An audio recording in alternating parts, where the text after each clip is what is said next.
এটা বলতে হবে। আপনি সবসময় গলার আওয়াজটা নামান ভাই। ভাই গলার আওয়াজ তো নামিয়েই বলতেছি। তারা মুখে বলেছে তারা ব্যাংক লুটেরাদেরকে বিচার করবে, একজন ব্যাংক লুটেরাকেও তারা বিচার করে না। আগে হলে সব হলো ইন্টারিমের দায়, আর এখন হলে সব জনগণের দায়। জামাত ইসলাম নাকি ভারতের সৃষ্ট দল, এই কথাগুলো তো এনসিপির নাসিরউদ্দিন পাটোয়ারি বলেছিল। ডক্টর মোহাম্মদ ইউনূস এবং তার সরকার কোনোভাবেই দাবি করতে পারবে না তারা জনস্বার্থে কাজ করেছে। কারণ গণপ্রত্যাশার সাথে আমরা ছিলাম। কথা আপনি তো বলতে পারেন। আমি শেষ করি। আপনার জামাত শিবির তারা সরাসরি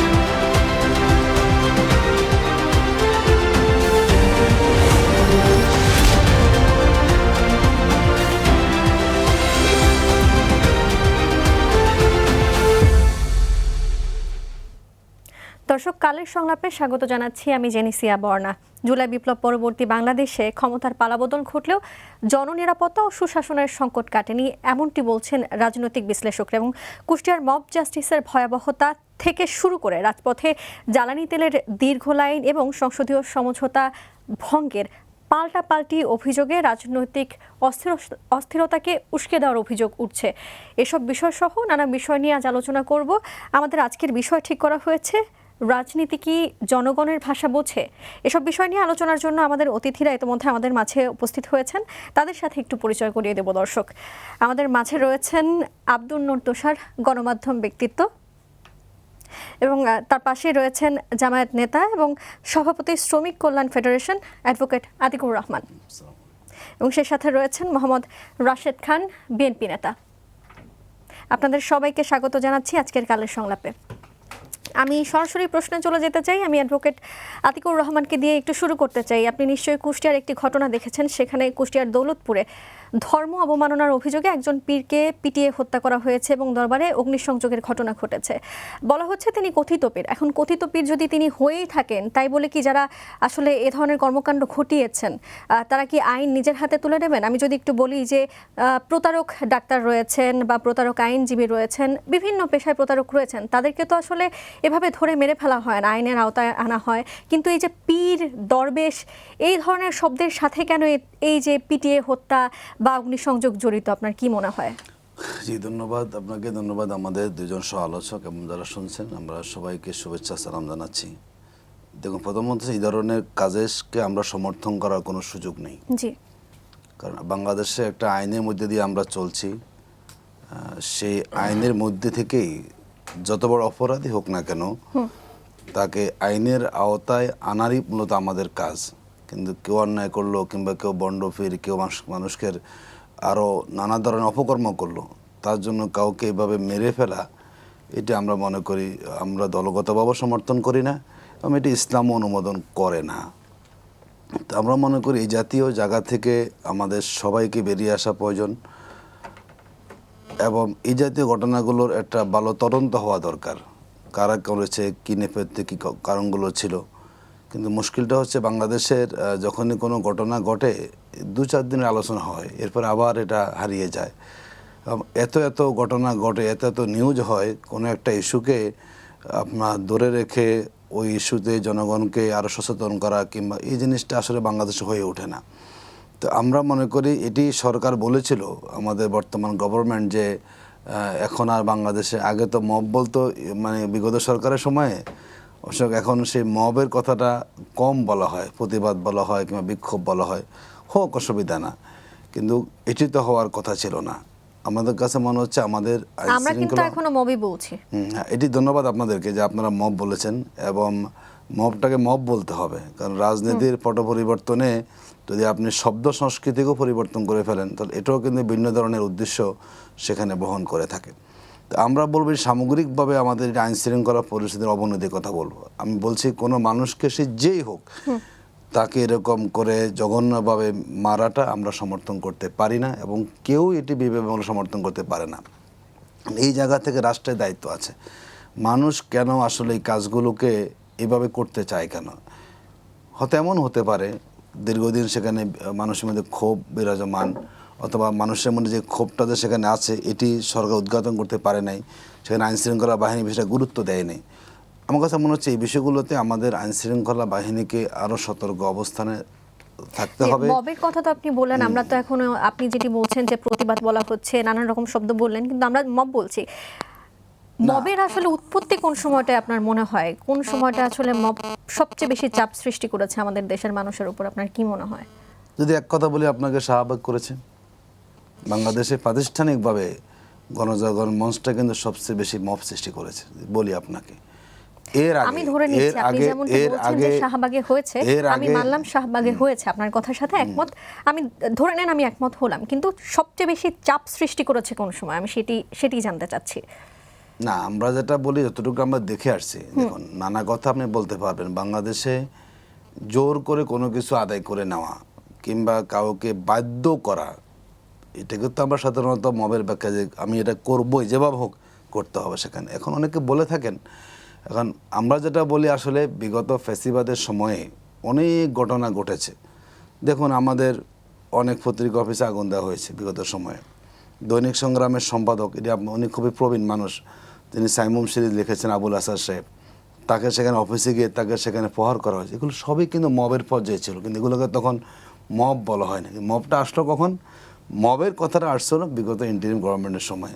যাই কিছু হতো, যা আন্দোলন হতো, সব সেখানে মবের কাতারে চলে আসে। কিন্তু আসলে এই উৎপত্তি কিন্তু হয়েছে ফ্যাসিবাদের। আমি একজন স্টুডেন্টকে আপনার একটা দলীয় পরিচয় দিয়ে, মবের উৎপত্তি যদি ফ্যাসিবাদের সময় হয়, আপনারা ফ্যাসিবাদ বলতে আসলে যে সরকারকে বলছেন, সেই সরকার তো আসলে সেই সরকারের সময় তো ধানমন্ডি 32 ভাঙচুর হয়নি, আমরা তো তার পরবর্তী সময়ে ভাঙচুর দেখলাম, তাহলে ফ্যাসিবাদের কথা বলছেন। দেখুন এটি ডিফারেন্ট ইস্যু, সবটাকে সব মানুষের সাথে মিলানো যাবে না। কিন্তু আমরা যেটা বলছি যে মানুষকে অন্যায় করে যে মানুষ পার পাওয়ার যে সুযোগটা, তাহলে এক কথায় যদি বলি যে তাহলে আপনার কাছে কি মনে হয় 32 নম্বরে যে কর্মকাণ্ড ঘটেছে সেটা কি মব নয়? শুনুন, আমি আপনাকে বলি, আপনি প্রত্যেকটা ঘটনা কিন্তু ডেফিনেশনকে আলাদা আপনি দেখতে হবে।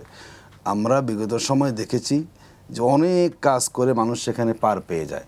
এই যে পার পাওয়াটা, রাষ্ট্র যেখানে ন্যায় অন্যায়কে বিশ্লেষণ করে না, ধরুন যদি আমরা বলি যে ওই সময় আমরা ছাত্র শিবির যারা করেছি, যারা, আমি তো ওই সময় শিবিরের সভাপতি, 16 সালে আমি শিবিরের সভাপতি ছিলাম।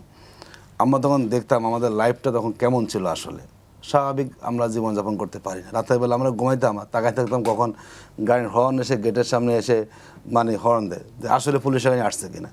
নানাভাবে আপনি ভিন্ন মত যিনি থাকতেন তাকে হল থেকে বের করে দেওয়া হয়, নানা জায়গাতে বের করে। এই যে কালচারগুলো যখন শুরু হয়েছে, এরই কিন্তু বহিঃপ্রকাশ পরবর্তীতে আপনার বিগত 1.5 বছরে আমরা বেশি পরিমাণ খেয়াল করেছি। তবে আমি আবারও বলছি, এই ধরনের কোনো রাষ্ট্রের নিয়ম শৃঙ্খলাকে মানে অমান্য করে যার ক্ষেত্রে হোক, যেখানে হোক, এই ধরনের কাজকে আমরা সমর্থন করতে পারি না। রাষ্ট্র যারা আমরা আছি, আমরা আইনের অধীনে আমরা আছি, আমরা আইন মেনে চলবো যতটুকু আইন আমাদের কাভার করে। কিন্তু জোর করে ভিন্ন মত খেয়ে, অনেকে বলে কি ওই যে কোথায় বাউল ঘটনা করছে না, যে বাউল ফিরকে মানে জামাত মেরেছে। আমি দায়িত্ব নিয়ে বলি, জামাত ইসলামী কখনো, নিজস্ব রাজনীতি আমাদের আছে, এই যে কে কোথায় মেরে ফেলতে হবে, এই ভিন্ন মতকে মানে সহ্য করতে না পারা, কিংবা এনএসএফ সার্টিফাইড স্বজন সিপিবিসি পাইপ ভালো তো লাইফ ভালো, ভিন্ন মতকে শেষ করে দেওয়া, আমি দায়িত্ব নিয়ে বসে এই ধরনের কোনো কাজের সাথে কখনো কোনো নীতিগত বা আমরা কখনো একমত নই। আচ্ছা, অনেক সময় বিচ্ছিন্ন বিক্ষিপ্ত ঘটনা ঘটে, 2-1 ব্যক্তি সেখানে জামাতে থাকতে পারে, তাহলে তখন এটাকে বড় করে বলা হয় যে এটা জামাত। আমরা জামাত কখন, আমাদের যে পরিমাণ সাংগঠনিক কার্যক্রম, এই ধরনের ঠুঙ্গু ইস্যুগুলোকে নিয়ে এসে এখানে একটা মব তৈরি করতে হবে, এই ধরনের আসলে কোনো তাহলে একটু বলি যে সমর্থন করি না। 32 এবং ডেইলি স্টার, প্রথম আলো যখন ভাঙচুর হয়েছিল, তখন কি আপনাদের দলগতভাবে কোনো প্রতিরোধমূলক ব্যবস্থা নেওয়া হয়েছিল? দেখুন এটি সময় কিন্তু বাস্তবতা, আমি বুঝতে হবে আপনাকে। ডেইলি স্টারে ঘটনা যখন ঘটেছে, প্রথম হচ্ছে এটাকে তো আমরা দলগত সমর্থন করি না। আপনাদের যখন এখানে এই যে ভাঙচুর হয়েছিল মানে 5ই আগস্টের পূর্ব সময়, জামাতের আমির কিন্তু এখানে এসেছেন, সম্ভবত আমি জানি, যে দেখেছেন এখানে কি অবস্থা, উনি তো পাশেই থাকেন, দেখেছেন সেখানে। এবং যেখানে আমাদের অন্যায় হয়েছে, দেখুন ওই সময় সম্ভবত জাহাঙ্গীরনগর বিশ্ববিদ্যালয় আশেপাশে 2জন নেতা মানে বক্তব্য দিয়েছেন। এরপরে কিন্তু শিবির তার বক্তব্যকে নিয়ে ব্যাখ্যা দিয়েছে এবং প্রতিবাদ করেছে, এই ধরনের বক্তব্য ছাত্র শিবির অনুমোদন করে না।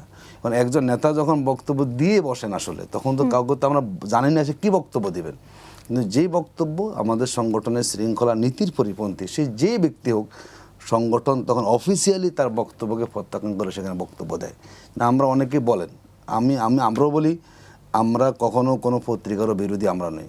আমরা মনে করি আদর্শ দিয়ে মোকাবেলা করতে হবে। আপনি একটা গুণাবলী অর্জন করে আছেন, আমার দায়িত্ব হচ্ছে আপনার থেকে আরো বেটার গুণাবলী অর্জন করা। এটাকে আমরা আমরা স্বীকার করি, কিন্তু আমি একটা গুণে আছে না, আপনি হবে না। একটা অন্যায়কে প্রতিবাদ করতে হলে, প্রতিরোধ করতে হলে আরো একটু বেটার আপনাকে দিতে হবে। কিন্তু আমরা কোনো আদর্শ, কোনো মত, কোনো পথ অমুক আমার বিরুদ্ধে বলে তাকে এটি কখনো আমরা বিশ্বাস করি না। আমরা মনে করি সে যা করছে তার থেকে বেটারটা করতে পারে, এটা একটা বড় প্রতিবাদ সেখানে হবে, এতটুকু বিশ্বাস করি আমরা। ধন্যবাদ। একই প্রশ্ন নিয়ে আমি একটু জনাব রাশেদের কাছে যেতে চাই। এই যে কুষ্টিয়ার দৌলতপুরে ধর্ম অবমাননার অভিযোগে একজন কথিত পীরকে পিটিয়ে হত্যা হলো এবং দরবারে অগ্নিসংযোগ হলো, তিনি যদি আসলে কথিত পীর হয়ে থাকেন তাহলে তার বিরুদ্ধে তো আইনি ব্যবস্থা নেওয়া যেত। তিনি যদি ধর্মকে অবমাননা করে থাকেন আইনি ব্যবস্থা নেওয়া যেত, কিন্তু তার বিরুদ্ধে সেখানে যারা ছিলেন তারা মব জাস্টিস করলেন। হ্যাঁ, তো এই বিষয়গুলোকে আপনি কিভাবে দেখেন? একজন মানুষ তাকে তার বিরুদ্ধে ব্যবস্থা নেওয়া, সেটা বিচার নিজ হাতে করা, এটাকে কিভাবে দেখছেন? ধন্যবাদ সবাইকে, শুভেচ্ছা। দেখেন, এগুলো আসলে মব জাস্টিস না, ইনজাস্টিস। আমার মনে হয় যে আপনি ভুল বলছেন। কোনোভাবে আসলে এইভাবে কাউকে আক্রমণ করে বা হত্যা করে সেটাকে আবার জাস্টিসের মতন শব্দ ব্যবহার করা উচিত না। তার সামনে বা পিছনে আপনি যাই লাগান না কেন, এটাকে মব ইনজাস্টিস বলা যায়। অর্থাৎ মবের মাধ্যমে কাউকে হত্যা করা, এটা অবশ্যই ন্যায় বিচার নয়।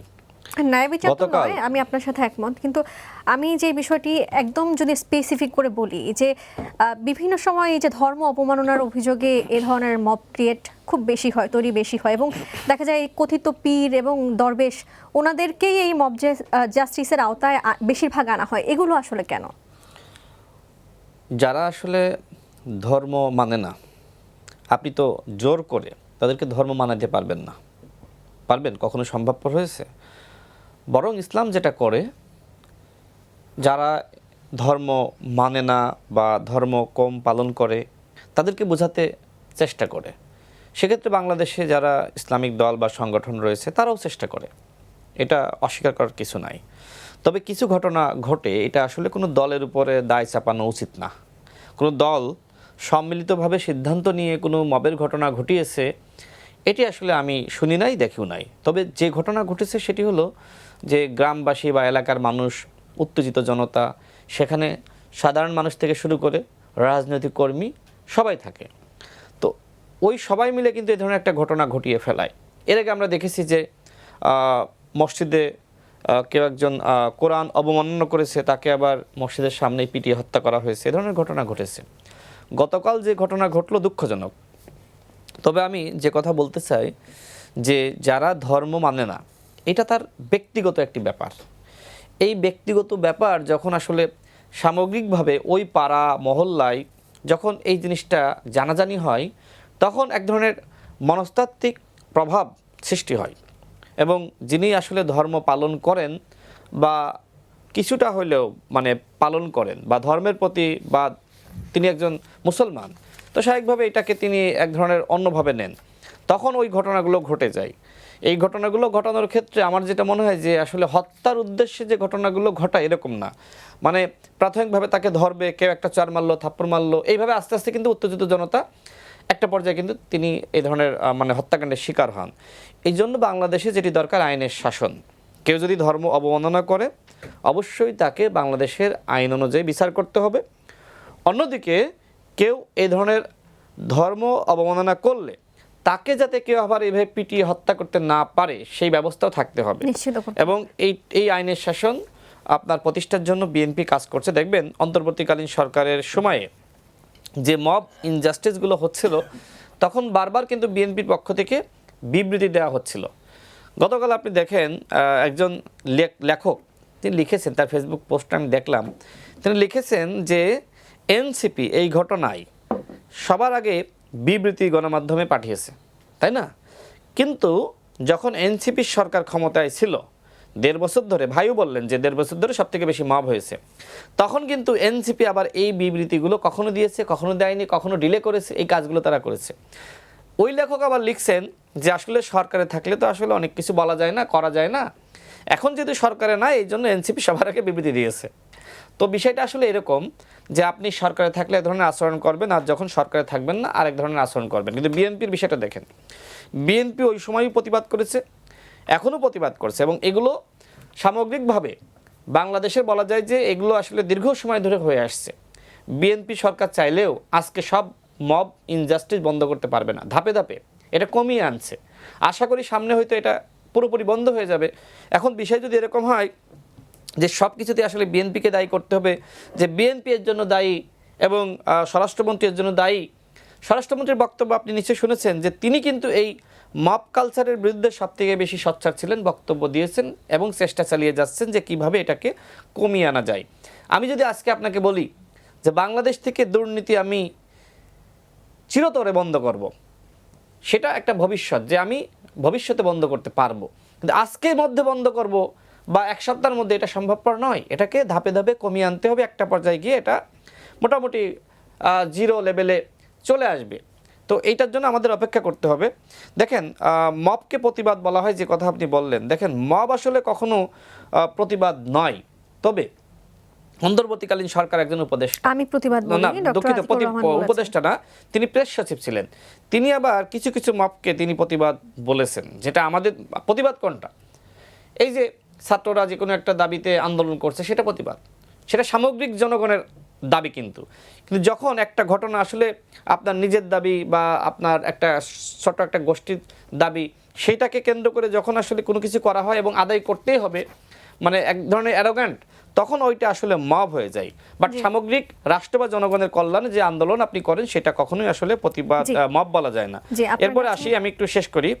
এরপরে দেখেন যে ভাই বলেছেন যে অনেক সময় মানুষের মধ্যে আসলে ক্ষোভ থেকে এই ঘটনাগুলো ঘটে, এটা সত্য। ক্ষোভ বলতে তিনি বোঝাচ্ছেন যে ওই এলাকায় যিনি আসলে ছিলেন তিনি হয়তো দীর্ঘদিন ধরে এমন কিছু কর্মযজ্ঞে লিপ্ত হয়েছেন। কখনো আল্লাহ বলে, কখনো নবী বলে, নিজে নবী বলে, ওই লোকটা করতে কাজটা। না, আমি সেটাই বলছি যে হয়তো তিনি দীর্ঘদিন ধরে এই ধরনের চর্চা তিনি করছিলেন এবং এটা নিয়ে মানুষের ক্ষোভ রাগ ছিল, স্বাভাবিক, এটা হতেই পারে। তবে অন্তর্বর্তীকালীন সরকারের সময় যেহেতু বিষয়গুলো জানছিল বা এই সরকারও হয়তো বিষয়গুলো খেয়াল করেনি, তবে ওই এলাকার যারা রাজনৈতিক নেতৃবৃন্দ তাদের অবশ্যই দায়িত্বশীল হওয়া দরকার ছিল। সেটা শুধুমাত্র বিএনপি না বা জামাত না, সবারই আসলে দায়িত্বশীল হওয়া দরকার ছিল, যাতে করে এই ধরনের ঘটনাটা না ঘটে। তো মব নিয়ে তো আসলে বললাম, আপনি ধানমন্ডি 32-এর কথা বলছিলেন। দেখেন, অনেকে কিন্তু গণ অভ্যুত্থানকেও মব বলে থাকে, যে গণ অভ্যুত্থান একটা মব ছিল। কারা সেই অনেকে বলতে এটা কিন্তু আওয়ামী লীগ। ঠিক অন্তর্বর্তীকালীন সরকারের 18 মাসে অনেক ঘটনা ঘটেছে। আমরা বারবার বলছিলাম যে গণ অভ্যুত্থানের পরে তো আসলে একটা প্রতিক্রিয়া থাকে না।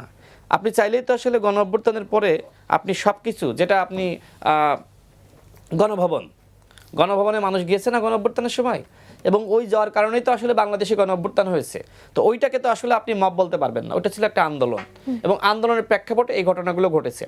আমরা চেয়েছিলাম যে যেহেতু একটি গণ অভ্যুত্থান সংগঠিত হয়ে গেছে, সুতরাং এই রাষ্ট্রকে এখন সুশৃঙ্খল করতে হবে, এবং এর জন্য অবশ্যই নির্বাচিত সরকার দরকার। অন্তর্বর্তীকালীন সরকার ছিল খুবই দুর্বল সরকার, এবং এই সরকার গণ অভ্যুত্থানের পরে যে প্রতিক্রিয়া বা বিপ্লবের পরে প্রতি বিপ্লব, এগুলো আসলে এই সরকার থামাইতে পারবে না। যে কারণে আমি নিজে কিন্তু এই সময় সর্বপ্রথম বলেছিলাম যে 3 মাসের মধ্যে নির্বাচন হওয়া দরকার। একটি পলিটিক্যাল গভর্নমেন্ট যখন ক্ষমতায় আসবে তখন এই মবগুলো কখনোই মানে এইভাবে এতটা বিস্তার লাভ করতো না। কিন্তু সেই সময় জামাত ইসলাম বা আরও কয়েকটি দল, তারা বলল, আমি আসি একটু এটা ফিনিশিং দিই, তখন জামাত ইসলাম সহ কয়েকটা দল তারা বলল যে সংস্কারের আগে নির্বাচন নয়, এবং কেউ কেউ বললো, এনসিপির এখন খুব তুখোড় নেতা, তারা বললো যে এই সরকারকে 5 বছর আমরা রাখতে চাই, দেখতে চাই, নানান ধরনের বক্তব্য কিন্তু সেই সময় আসলো। অর্থাৎ এই যে 18 মাসে যে ধরনের গণ অভ্যুত্থানের পরে ওই প্রতিক্রিয়াগুলো, সেটা ধানমন্ডি 32 বলেন বা বিভিন্ন জায়গায় বলেন, এটা যে থামানো গেল না, এর দায়টা কিন্তু ওই সময় যারা আসলে সরকারকে 5 বছর ক্ষমতায় রাখতে চেয়েছিল এবং যারা আসলে সংস্কারের মানে দোহাই দিয়ে সরকারকে দীর্ঘদিন ক্ষমতায় রাখতে চেয়েছিল, তাদেরকেও দায় নিতে হবে। আজকে আপনি মবের বিরুদ্ধে বলছেন, আমি ধন্যবাদ জানাই, কিন্তু আপনি যে সরকারকে দীর্ঘমেয়াদী করলেন, একটা দুর্বল সরকার 18 মাস কেন থাকবে? সেই সরকারের কি আসলে কোনো পলিটিক্যাল পার্টি ছিল, কোনো ভিত্তি ছিল? কয়েকজন ব্যক্তি, এদেশের 18 কোটি মানুষের মধ্যে অধিকাংশ রাজপথে নামলো, একটি গণ অভ্যুত্থান সংগঠিত হলো। গণ অভ্যুত্থানের পরে যে সরকার হবে সেই সরকার একটি শক্তিশালী সরকার হবে। কিন্তু গণ অভ্যুত্থানের পরে যখন আপনি একটি দুর্বল সরকার আপনি গঠন করলেন, সেই গণ অভ্যুত্থানটা কীভাবে ধূলিসাৎ হয়েছে আপনি দেখেন, যে কোনো আপনার বৈষম্য বিরোধী ছাত্র আন্দোলনের নেতা ছিল, ওই সময় কিন্তু সে যুদ্ধ করেছে, লড়াই করেছে। একটু ছোট সেই করে ছেলে জানতে কিন্তু চাই, আমাদের ওই আরেক দুর্বলতার কাছে যেতে সুযোগে, হবে। মানে ওই যে একটা বিষয় আছে না যে সুযোগের অভাবে অনেকে অসৎ হয়ে যায়, তো সেই ছেলেটাও কিন্তু দুর্বলতা, ওই রাষ্ট্রে যে ধরনের আনস্টেবল অবস্থা, সরকার দুর্বল, সেই ছেলেটাও কিন্তু বিপদগামী হয়েছে, এই ধরনের ঘটনা ঘটেছে। আমি পরবর্তীতে আরো বিষয়গুলো উত্তর দিব। জি, ধন্যবাদ। আমি এবার জনাব আব্দুল নূর তুষারের কাছে যেতে চাই। আপনি নিশ্চয়ই শুনেছেন আমাদের দুই আলোচকের কাছে আমি একই প্রশ্ন রেখেছিলাম, সেই প্রশ্নের রেশ ধরেই আপনার কাছে যেতে চাই। আমি অ্যাডভোকেট আতিকুর রহমানকে যখন সেই প্রশ্নটি করেছিলাম যে আসলে এই যে বলা যায় মব জাস্টিস কোন সময়টাতে আসলে বেশি হয়েছে, এমন প্রশ্ন তার কথার আলোচনার মধ্যে আমি যখন করেছিলাম, তখন তিনি বলেছেন যে বিগত সরকারের আমলে এই মব জাস্টিস বেশি হয়েছে। আপনি কি তার সাথে একমত কিনা? না, আমি একমত না। এই মব জাস্টিস বলেন, প্রথমত এই শব্দটার সাথে আমি একমত না। মব কখনো জাস্টিস করে না। মব যা করে, আমি আরেকটু পরিষ্কার করি যে বিগত সরকার বলতে উনি বলেছেন অন্তর্বর্তী সরকার না, উনি শেখ হাসিনা ফ্যাসিবাদের সরকারের কথা বলেছেন। প্রথমত মব কখনো জাস্টিস করে না। মব যেটা করে, মবের ইচ্ছা মতো যা করতে চায় সেটা করে, ফলে এইখানে সুবিচার বা বিচার কোনো কিছু হয় না। যারা এই কাজগুলি করেন তারা তো মূলত আইনকে হাতে তুলে নিয়েছেন এবং বিচার ব্যবস্থাকে হাতে তুলে নিয়েছেন। তারা নিজেদের ইচ্ছা মতো বিচার প্রযুক্ত করছেন। তাদের ওইখানে আত্মপক্ষ সমর্থনের কোনো সুযোগ থাকে না, কোনো ব্যক্তিকে যাচাই বাছাই করার কোনো সুযোগ থাকে না। একদল লোক সিদ্ধান্ত নিয়ে একটা কাজ করে ফেলেন এবং সেই কাজটা তারা করেন মূলত ক্রোধ, ঘৃণা, বিদ্বেষ থেকে। এটা ক্ষোভের বহিঃপ্রকাশ না। আমরা ক্ষুব্ধ হলে সাধারণত কারো কোনো কিছু ধ্বংস করতে যাই না, আমরা প্রতিবাদ করি। তাহলে মবের সাথে জাস্টিস শব্দটা যুক্ত করাই যাবে না। মব হচ্ছে ইনজাস্টিসের একটি নমুনা এবং একটি সমাজে যখন অবিচার এমন পর্যায়ে পৌঁছে যায় যে যেখানে কিছু লোক একত্রিত হয়ে যা খুশি তাই করতে পারেন, তখন সেটাকে বলে মগের মুল্লুক। কিন্তু মগের মুল্লুকে ওই বিচার নাই। আমরা বলতাম মগের মুল্লুক কারণ আমরা মগদেরকে বুঝতাম না, কিন্তু এইটা আসলে এক ধরনের মাছের আইন। মাৎস্যন্যায় শব্দটা হচ্ছে সঠিক। মাছের আইন কিরকম, যে যদি বড় মাছ থাকে সে ছোট মাছকে খেয়ে ফেলে, ও কোনো বিচার বিবেচনা করে না কাকে খাচ্ছে, কেন খাচ্ছে। এবং এইখানে কিছু লোক এক জায়গায় হয়েছে, মনে করেন 100 জন লোক এক জায়গায় হয়েছে, একটা লোককে তারা প্রহার করছে, মেরে ফেলছে, তার ঘর বাড়িতে আগুন দিচ্ছে। এই যে ব্যর্থতা, এই ব্যর্থতার দায় নিতে হবে অন্তর্বর্তী সরকারকে। কারণ কোন সরকারের সময় যদি এটা হয়েও থাকে, কোন সরকার জেনে শুনে মবকে সমর্থন করে নাই, কিন্তু অন্তর্বর্তী সরকার করেছে। অন্তর্বর্তী সরকারের প্রেস সচিব একাধিকবার বলেছেন এটা ক্ষোভের বহিঃপ্রকাশ, এটা প্রেশার গ্রুপ। উনি বলেছেন এটাকে মব বলা যাবে না, এরা প্রেশার দিচ্ছে।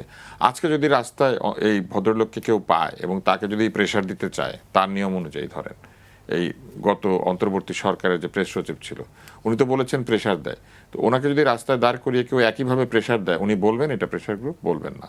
ওনারা এই অন্যায়টা জেনে বুঝে করেছেন, কারণ তারা আইন আদালত, আইনি প্রক্রিয়ায় প্রতিপক্ষকে দমন করার কোনো উপায় ছিল না তাদের, কেননা তারা প্রচুর বেআইনি কাজ করেছেন এবং এই বেআইনি কাজগুলিকে আইন সিদ্ধ করার কারণে তারা ভীতির রাজত্ব তৈরি করার জন্য এই মব সৃষ্টি করেছেন এবং মবের ভয় দেখিয়ে মানুষকে চুপ করিয়ে রাখার চেষ্টা করেছেন। তারা মুখে বলেছেন যে আপনারা কথা বলতে পারবেন, কিন্তু দেখা গেছে কেউ কথা বললে তাকে মবের হুমকি দেওয়া হয়েছে, তাকে বলা হয়েছে তাকে দেখে নেওয়া হবে, তার ঘর বাড়ি ভাঙা হবে, তাকে এমনকি একজন, আমি আপনাকে নাম উল্লেখ না করি কিন্তু আমি বলতে পারি, রেজিস্টার্ড ফিজিশিয়ান গ্র্যাজুয়েট, সে ফেসবুকে স্ট্যাটাস দিয়ে বলেছে আরেকজনের নামে রাস্তায় আপনার সাথে দেখা হবে, দেখা হলে আপনাকে বুঝাই দিব। এটার অর্থ কি? সেই ভদ্রমহিলা এখন এমপি হওয়ার চেষ্টা করছে এনসিপির টিকেটে। তো এই মব কারা করেছে? এই মব সৃষ্টিকারী, হুমকি দানকারী ব্যক্তিদেরকে সংসদ পর্যন্ত নিয়ে যাচ্ছে। এখন শাহবাগকে মব বলা হয়েছে, তাহলে সকল মানে এই ধরনের আন্দোলনকারী যারা করে তারা সকলেই মব হবে। সেক্ষেত্রে এনসিপিও মব, এই আগের গণ আন্দোলন যেটা ছিল সেটাও মব, কারণ তারা এক জায়গায় হয়ে কিছু লোকের বিরুদ্ধে স্লোগান দিয়েছে। মূল বিষয়টা হচ্ছে কিছু লোক একত্রিত হয়ে বিচার ব্যবস্থার দাবি করেছে যেন একটা বিচার হয়। সেটা অন্যায় দাবি হতে পারে, কিন্তু অন্যায় দাবি করে কেউ যদি কোথাও জনসমাবেশ করে সেটা মব না, তারা জনসমাবেশ শেষে আবার যার যার বাড়িতে ফেরত গিয়েছে। কিন্তু যদি কেউ এমন করে যে কোনো দাবি দেওয়া নাই, একজন লোককে দিয়ে দরজা খুলিয়েছে এবং খুলিয়ে তাকে মেরে ফেলেছে, যেটা এই ভদ্রলোকের বেলায় হয়েছে। এবার আমি একটু আপনাদেরকে একটা ব্যাখ্যা দেওয়ার চেষ্টা করি, রাজবাড়িতেও একটি মাজার ভাঙচুর করা, যেটা মানসিক ব্যাখ্যা আর কি। এই ধরনের যারা করেন অনেক সময় তারা কিন্তু সুফিজমের কিছু স্তর আছে, ওই স্তরের ব্যাখ্যায় যদি যান তাহলে দেখবেন সুফিজমের কোনো কোনো স্তরে যারা সুফি তারা অনেক ধরনের কথা বলেন, যে কথাগুলি সাধারণ লোকের পক্ষে বোঝা কিংবা সাধারণ লোকের পক্ষে বিচার আচার করা সম্ভব না। সেক্ষেত্রে ইসলামের বিধান হচ্ছে কাজীর কাছে বিচার দিতে হবে, রাষ্ট্রের কাছে বিচার দিতে হবে, এবং কোরআনের আইন অনুযায়ী তার বিচার যদি থাকে সেই বিচারটা করবে রাষ্ট্র, আদালত। ইসলামে কিন্তু আদালতবিহীন বিচারকে কখনো সমর্থন করা হয় নাই, বরং কোনো ব্যক্তি যদি ন্যায়ের পথেও কাউকে বিচারবিহীনভাবে হত্যা করে, হত্যার ক্ষতিপূরণ দিতে হবে এবং হত্যাকারীর হিসেবে তাকে, যাকে হত্যা করেছে, তার পরিবারের কাছ থেকে ক্ষমা চাইতে হবে। এবং এখানে কিন্তু পরিষ্কার বলা আছে যে খুনের বদল খুন, কিন্তু যদি আপনি পণ দিতে পারেন অথবা যাকে হত্যা করেছেন তার পরিবার যদি আপনাকে মাফ করে দেয়, তাহলে রাষ্ট্র সেখানে মাফ করে না। অতএব ইসলামের বিধান কিন্তু অনেক সহজ সরল, এবং ইসলামে কিন্তু কোনো ধরনের বিচার মানুষের হাতে তুলে নেওয়ার কোনো সুযোগ দেওয়া হয় নাই। মানুষকে বিচার করতে বলা হয়েছে কিভাবে, যে কোরআনের আলোকে, হাদিসের আলোকে, ইজমা কিয়াস ফিকা শাস্ত্রের আলোকে তারা বসবেন, আলাপ করবেন, ইসলামী আইন প্রস্তুত করবেন। এবং সেই আইনে যদি কোনো ধরনের কিছু থাকে যেটা যেমন সংবিধানের সাথে সাংঘর্ষিক হলে আমরা বলি যে আমাদের দেশের আইন চলবে না, ওরকম ইসলামী শরিয়াতেও কিন্তু আছে যে কোথাও যদি সাংঘর্ষিক আইন কেউ তৈরি করে ফেলে সেটা কিন্তু টিকবে না। এখন আমি ইসলামের ওই অর্থে পণ্ডিত না, মানে আমি ইসলামী একজন মুসলিম হিসেবে, হ্যাঁ, তো আমি একজন মুসলিম হিসেবে আমার ধর্মটাকে বোঝার চেষ্টা করি। এখন ধরেন কেউ বুঝতে গিয়ে ভুল বুঝেছে, এইটার বিচার আমি করব না, এটার বিচার আল্লাহ তাআলা করবেন। তবে শরিয়া আইনে যদি এই বিষয়ে কোনো নির্দেশনা থাকে তাহলে আমাদেরকে আদালতে যেতে হবে, সেই আদালতে কাজী থাকবেন, উকিল থাকবেন, এবং এখানে আত্মপক্ষ সমর্থন হবে, একেবারে কোর্ট যেভাবে হয় সেভাবেই হবে, কাজী নিরপেক্ষ হবে এবং কাজী নিরপেক্ষ হবেন, হ্যাঁ, কাজীর জবাবদিহিতা থাকবে। অতএব এই প্রসেসগুলো পালন না করে আপনার মনে হয়েছে উনি বিরোধিতা করেছেন, দরজা খুললার পিঠে মেরে ফেললেন, এইটা হচ্ছে একে তো মব, তারপরে হচ্ছে এটা ধর্মবিরোধী কাজ। এবং বাংলাদেশের আইন শুধু না, পৃথিবীর যে কোনো আইনে এইটা করার কোনো সুযোগ কোথাও নাই, এমনকি জঙ্গলেও নাই, জঙ্গলেও এটা কেউ করতে পারে না। তো এইটা আমাদের দেশে হচ্ছে, এটা একটা অন্যায় হয়েছে। আরেকটা হচ্ছে দুর্বল সরকার তৈরি হয়েছে, রাশেদ যেটা বলেছে কথা ঠিক, কিন্তু এই গণ আন্দোলনের পরে দুর্বল সরকার কেন তৈরি হলো? তৈরি হলো এই জন্য যে এই দুর্বল সরকার তৈরি হয় নাই, সরকার নিজেকে নিজে দুর্বল করেছে। কিভাবে করেছে? জনগণের নাম দিয়ে তারা যেসব কাজকর্ম করেছে সেগুলো তাদের বহু ক্ষেত্রে ব্যক্তির স্বার্থে, মানে ব্যক্তির স্বার্থ বা ব্যক্তি উদ্দেশ্য প্রণোদিত ছিল। এবং আপনি দেখবেন যে এই অন্তর্বর্তী সরকারের সময় শুধু যে তারা মবকে উস্কে দিয়েছে তাই না, তারা মুখে বলেছে তারা ব্যাংক লুটেরাদেরকে বিচার করবে। একজন ব্যাংক লুটেরাকেও তারা বিচার করে নাই, একজন ব্যাংক লুটেরাকেও তারা আইনের আওতায় আনে নাই। ভুয়া ঋণ ইস্যু করে যারা ব্যাংকগুলিকে খালি করেছে, এরকম ভুয়া ঋণ গ্রহণকারী কোনো ব্যক্তিকে তারা আইনের আওতায় আনে নাই। তারা কি করেছে? তারা রাজনৈতিক শত্রুমিত্র বিবেচনা করে তারা আইনকে ব্যবহার করেছে, তারা ভুয়া মামলা দিয়েছে। ভুয়া মামলা ধরেন আমি ওনার নামে দিচ্ছি বা উনি আমার নামে দিচ্ছেন, এটা তবু মানা যায় যে আমরা ব্যক্তি, আমাদের বিদ্বেষ আছে। কিন্তু সরকার, পুলিশ লোকজনকে এক জায়গা থেকে ধরে নিয়ে গিয়ে তাকে অন্য একটা আইন দিয়ে বসিয়ে রেখে মামলা দিয়ে তাকে আটক করেছে, এটা তো সরকারের নির্দেশ ছাড়া হওয়া সম্ভব না। আমি উদাহরণ দেই, আবু আলম শহীদ খান নামে একজন ব্যক্তি, উনি গিয়েছিলেন এক সংবিধান বিষয়ক আলোচনায়। ওইখানে গিয়ে ওনার দোষটা কি? ওখানে ডাকা হয়েছে সংবিধান নিয়ে আলোচনা হবে, সংবিধান নিয়ে আমরা এখানে আলোচনা করি না, তাহলে আমাদের নামে মামলা করা যাবে? কিন্তু আবু আলম শহীদ খানকে ওইখান থেকে 1 মাস 1.5 মাস পরে তাকে ধরে নিয়ে গিয়ে কারাগারে ভরা হয়েছে, বলা হয়েছে উনি সন্ত্রাস করতে গিয়েছিলেন। ওই জায়গা থেকে পান্নাকে ধরে নিয়ে যাওয়া হয়েছে। পান্না ওখানে কেন গিয়েছিল? সংবিধান নিয়ে মতামত দিতে। দেশের নাগরিক যে কোনো অনুষ্ঠানে সংবিধান নিয়ে মতামত দিতে পারে, এবং সংবিধান তো তার, সংবিধান কার আমানত? সংবিধান জনগণের সংবিধান, এটা আমানত হিসেবে কোর্টের কাছে, সরকারের কাছে, প্রশাসনের কাছে দেওয়া হয়েছে যাতে তারা ওইটা মেনে চলে, তাই না? তাহলে জনগণ হিসেবে আমি আমার সংবিধান নিয়ে মতামত দিতে পারি, উনিও পারে। উনি বলতে পারে এই সংবিধানের এটা মানি না, ওইটা মানি না, এটা ঠিক না, ওইটা ঠিক না, বলতে পারে। এটার বিচার আচার হবে কোর্টে, কিন্তু আমি তো বলার অধিকার রাখি। ওইখান থেকে পান্নাকে ধরে নিয়ে যাওয়া হয়েছে, সন্ত্রাস দমনে বিচার দেওয়া হয়েছে। মামলা কিসের? সন্ত্রাস করছে। অথচ ওইখানে পরিষ্কার ভিডিও আছে, ওইখানে মব গিয়েছিল সন্ত্রাস করতে, এবং মব তাদেরকে উৎপাত করে, তাদেরকে অপমান করে, জঘন্য ভাষায় গালিগালাজ করে যখন একেবারে নিরাপত্তাহীন করে ফেলেছে, তারাই কল করেছিলেন পুলিশকে যে মবের হাত থেকে আমাদেরকে উদ্ধার করেন। অথচ পুলিশ এসে ধরে নিয়ে গিয়ে মামলা দিল। এইটা অন্তর্বর্তী সরকার করে না। অন্তর্বর্তী সরকার মিথ্যা মামলা দেওয়া, ভুয়া মামলা দেওয়া, মানুষের এক অপরাধে আরেক অন্যায় মামলা দিয়ে আটক করে রাখা, শুধুমাত্র আটক করে রাখার উদ্দেশ্যে এই মামলা দিয়ে জেলখানায় ভরে দাও, এগুলি তারা করেছেন। জিজ্ঞাসাবাদের নামে আটক করা হয়েছে কোনো মামলা ছাড়া, কোনো ওয়ারেন্ট ছাড়া, বলেছে আপনাকে সন্দেহবশত জিজ্ঞাসাবাদ করতে এনেছি, তারপরে মামলা তৈরি করা হয়েছে। যে লোক মামলা দিয়েছে সেই লোকের চেহারাও আমরা দেখি নাই। মামলায় অন্য যারা পক্ষভুক্ত তাদেরকে কিচ্ছু করে নাই, শুধু একটা ব্যক্তিকে ধরে নিয়ে 2 মাস 2.5 মাস আটক করে রেখে দিয়েছে, এবং আটক করে রাখবে এই জন্য আবার দুর্নীতি দমন আরেকটা মামলা দিয়েছে। এই যে কাজগুলি হয়েছে এগুলো অন্যায় না? ডক্টর মোহাম্মদ ইউনূস এবং তার সরকার কোনোভাবেই দাবি করতে পারবে না তারা জনস্বার্থে কাজ করেছে। তারা বিদেশি স্বার্থে কাজ করেছে, তারা নিজেদের স্বার্থে কাজ করেছে, তারা কিছু কোটারি স্বার্থে কাজ করেছে। এখানে তরুণ রাজনীতিবিদ আছে, তারা জানে। তাদের সঙ্গে কথা না বলে উনি কথা বলেছেন এমন রাজনীতিবিদদের সাথে যাদেরকে উনি রাজনীতিতে নিয়ে এসেছেন। এখন আবার উনি তাদেরকে রাজনীতির ময়দানে ফেলে দিয়ে উনি গিয়ে বাসায় বসে আছেন, উনি বিদেশিদের সাথে কার কার সাথে কথা বলেন, আর এরা ওনাকে বলছে আপনি এসে আমাদের সাথে আন্দোলন করেন।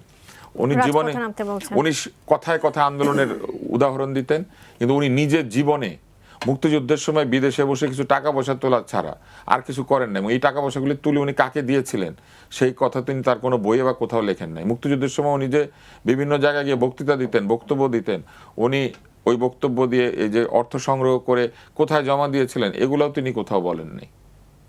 এই ভদ্রলোক জীবনে কোনোদিন মানুষের আন্দোলনে সংগ্রামে কোথাও ছিলেন না। তাকে বসানো হয়েছিল শুধুমাত্র তার একটা বিরাট আন্তর্জাতিক ইমেজ আছে, সেই ইমেজের কথা চিন্তা করে। কিন্তু উনি যে শুধু নিজের ক্ষতি করেছেন তাই না, উনি বাংলাদেশের ক্ষতি করেছেন এবং নোবেল পুরস্কারের 12টা বাজি দিয়েছেন। কোনো লোক নোবেল শান্তি পুরস্কার পেলে এখন আমরা মনে মনে চিন্তা করি যে উনিও একটা এটা পেয়েছেন, এটা পেয়েছে হচ্ছে অং সান সুকি, এটা পেয়েছে ইস্ট তিমুরের প্রেসিডেন্ট, এবং এরা সবাই এই তাদের নিজের দেশের 12টা বাজিয়ে গিয়ে এখন কেউ আছেন কারাগারে, কেউ আছেন নিজের বাসাতে এসএসএফ নিরাপত্তায়, আর কেউ আছেন ক্ষমতা হারিয়েছেন। এবং পৃথিবীতে 5 জন নোবেল পুরস্কার বিজয়ী এইভাবে শান্তি পুরস্কার বিজয়ী এইভাবে ব্যর্থ হয়েছেন। শুধু ব্যর্থ হন নাই, তাদের ব্যর্থতা তাদের দেশকে ক্ষতিগ্রস্ত করেছে। এই 5 নম্বর হচ্ছেন আমাদের ডক্টর মোহাম্মদ ইউনূস। জি, আইনজীবী মহসিন তিনি কিন্তু বলেছেন যে ডক্টর মোহাম্মদ ইউনূস বিশেষ উদ্দেশ্য নিয়ে আসলে বাংলাদেশে এসেছেন। উনি যে বিশেষ উদ্দেশ্য নিয়ে বাংলাদেশে এসে বসেছেন, আমি ওনাকে আরেকটা আপনার একটা একদম উদাহরণ দিই, রিসেন্ট উদাহরণ। উনি একটা প্রতিবাদ লিপি দিয়েছেন। 40 দিন যুদ্ধ হয়ে গেছে, উনি অপেক্ষা করছিলেন যুদ্ধের চেহলাম হবে, সেই জন্য 40 দিনের মাথায় উনি একটা বিবৃতি দিয়েছেন। সেখানে ইরানের নাম নাই, আমেরিকার নাম নাই। উনি বলছেন বিশ্ব নেতারা বসে নিশ্চয়ই শান্তি আনয়ন করবেন। এই কথা শোনার জন্য ওনাকে লাগে? এই কথা ক্লাস 1-এর একটা বাচ্চা বলতে পারে? বিশ্ব নেতারা। উনি না বলেছেন আমেরিকার নাম, না বলেছেন ইরানের নাম। উনি আমেরিকার সাথে একটা চুক্তি করে রেখে গিয়েছেন, যে চুক্তির কারণে আজকে তেল কেনার জন্য নির্বাচিত সরকারকে অনুমতি চাইতে হয়। আমার দেশ কোথা থেকে কি কিনবে? এই অনুমতি কেন চাইবে? আপনি যে আজকে আপনার পোশাক কিনেছেন, কার অনুমতি নিয়ে পোশাক কিনেছেন?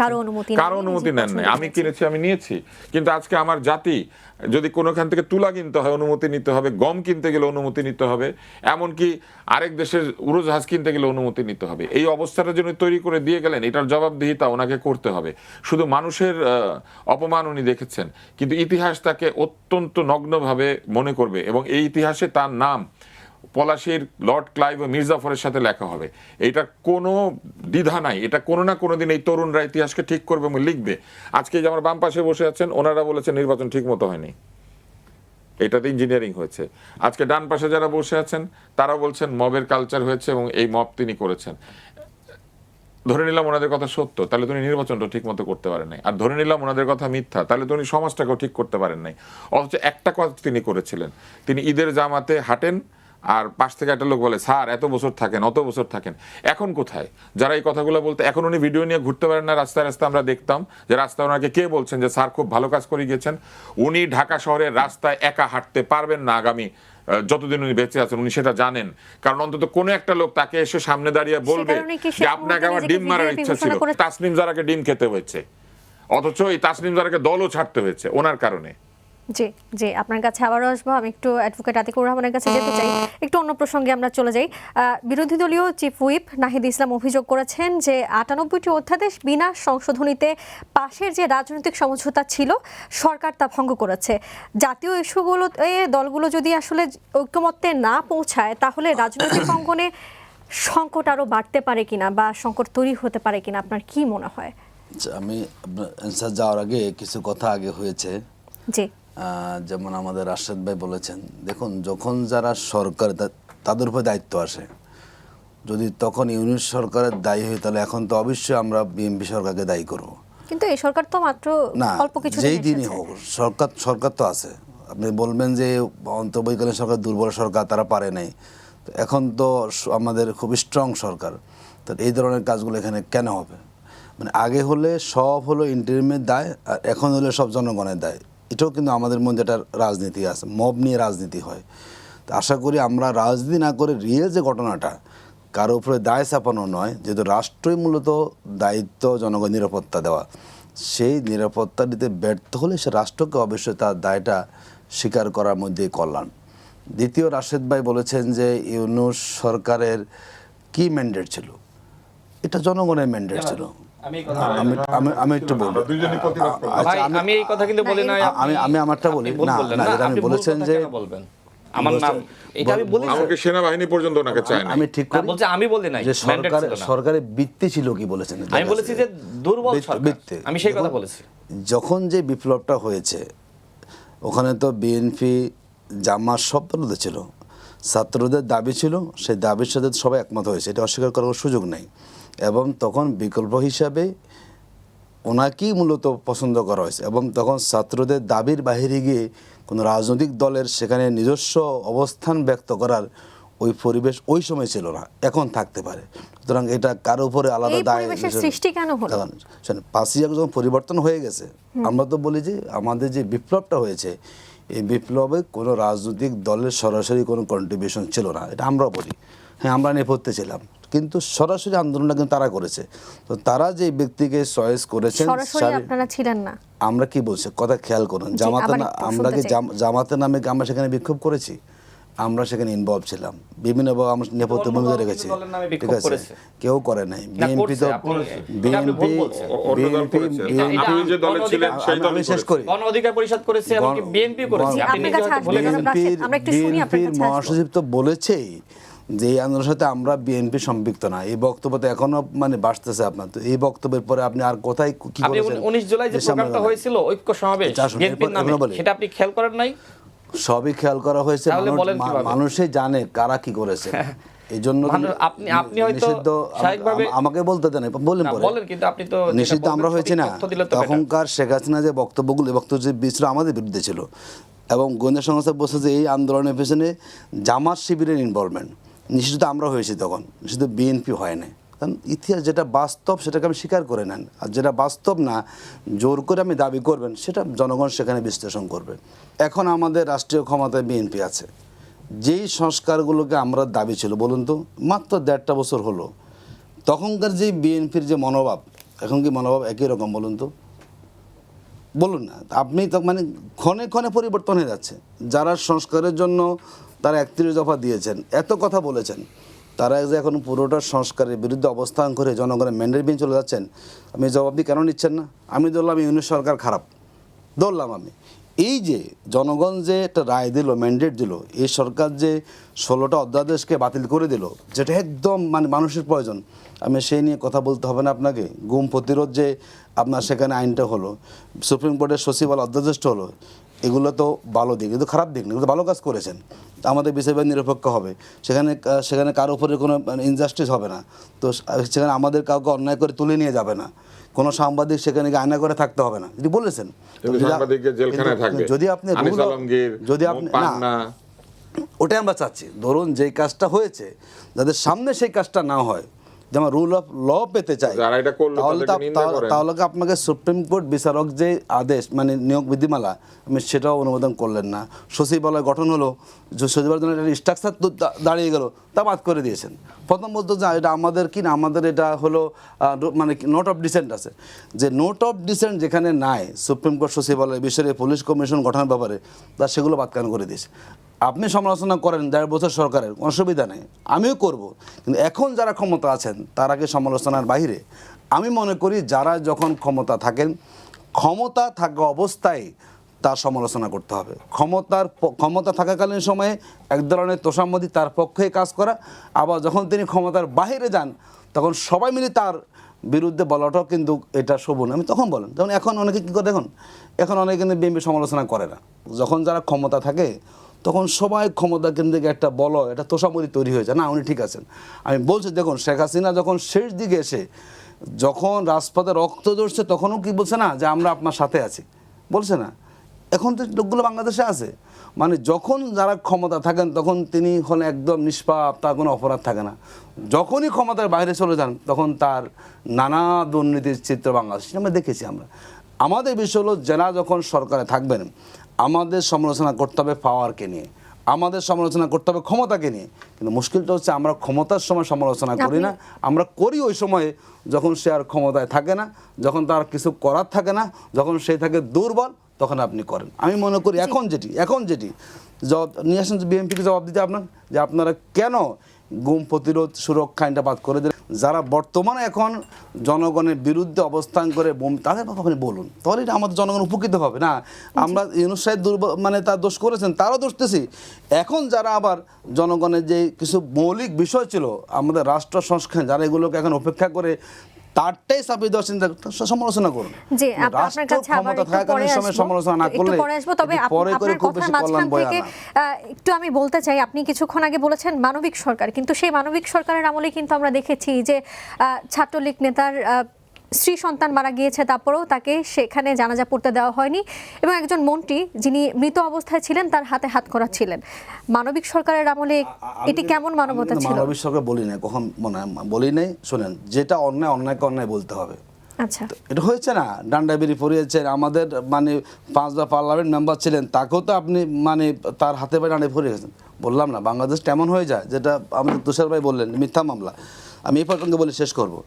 মানুষের গায়ে মামলা, আমি স্বীকার করছি গায়েবী মামলা, গায়েবী মামলা আমলই করেছে না। এই মামলা তো বিএনপি করেছে। শোনেন, যেটা অন্যায় যেই করুক, অন্যায়কে অন্যায় বলতে হবে, এটা আমরাই বিশ্বাস করি। এখন অমুক করেছে বলে অন্যায় হবে তা না, অন্যায় যেই করুক, সেটা জামাত করুক, সেটা বিএনপি করুক, যেই করুক, অন্যায়টাকে অন্যায়কে আমরা মান্য করতে হবে। এখন অমুক দল আছে বলে এটাকে অন্যায় হবে না, এই ধরনের আমরা ঘুরিয়ে ফিরে বলতে অভ্যস্ত না। অন্যায়টা অন্যায়, যখন যারা হাতে হাত করা দিয়েছে এটা অন্যায় হয়েছে, পরেরটা অন্যায় হয়েছে। জি জি, আপনার কাছে একটু পরে আসছি। জনাব রাশেদ, আপনার কাছে আগে প্রশ্ন রাখি, আপনার যদি এই বিষয়ে কিছু বলার থাকে আপনি একটু পরে আপনার কাছে জানবো। আগে প্রশ্নটি আমি রাখতে চাই। বিরোধী দলীয় চিফ হুইপ নাহিদ ইসলাম বলেছেন, এবং তিনি সরাসরি অভিযোগ করেছেন বলা যায়, যে বর্তমান সরকার শ্রমিকদের রক্তের উপর দাঁড়িয়ে ক্ষমতায় এসে বেইমানি করেছে। তাহলে কি বলা যায় আসলে দলগুলোর মধ্যে যে সমঝোতা ছিল সেই সমঝোতায় ফাটল ধরেছে? দেখেন, অবশ্যই গণ অভ্যুত্থানের সময় আমাদের ভিতরে একতা ছিল। গণ অভ্যুত্থানের পরে একটা গোষ্ঠী ক্ষমতা বলা যায় যে কুক্ষিগত করলো, তখন সেই একতা ধীরে ধীরে আসলে ভেঙে গেল। এবং ওই সময় শিবির, জামাত তারাও কিন্তু প্রতিবাদ জানিয়েছে। যখন শিবিরের অবদানকে অস্বীকার করা হয়েছে, তারাও দেখবেন এনসিপির নেতৃবৃন্দকে নানানভাবে কটাক্ষ করেছে। এমনকি জামাত ইসলামের যিনি সেক্রেটারি জেনারেল, তার বক্তব্য খেয়াল আছে, তিনি বলেছিলেন যে বাপের থেকে বড় হয়েও না, বলেছিল না। এখন তারা হয়তো মানে ভোটের রাজনীতি, ক্ষমতার রাজনীতি ইকুয়েশন মিলে গেছে, এখন এক হয়ে গেছে, কেউ কারো সমালোচনা করে না। কিন্তু আমরা দেখেছি অন্তর্বর্তীকালীন সরকারের আমলে ক্ষমতার দ্বন্দ্বে জামাত এবং এনসিপির মধ্যে সব থেকে বেশি সংঘর্ষ হয়েছে, মানে বাকযুদ্ধ হয়েছে। এখন সেই ইতিহাস তো ভাইয়েরা ভুলে গেছে। দেখেন, আজকে যে কথাগুলো মনে করেন যে অনেকে বলছে এই যে জামাত ইসলাম নাকি ভারতের সৃষ্ট দল, এই কথাগুলো তো এনসিপির নাসিরউদ্দিন পাটোয়ারি বলেছিল।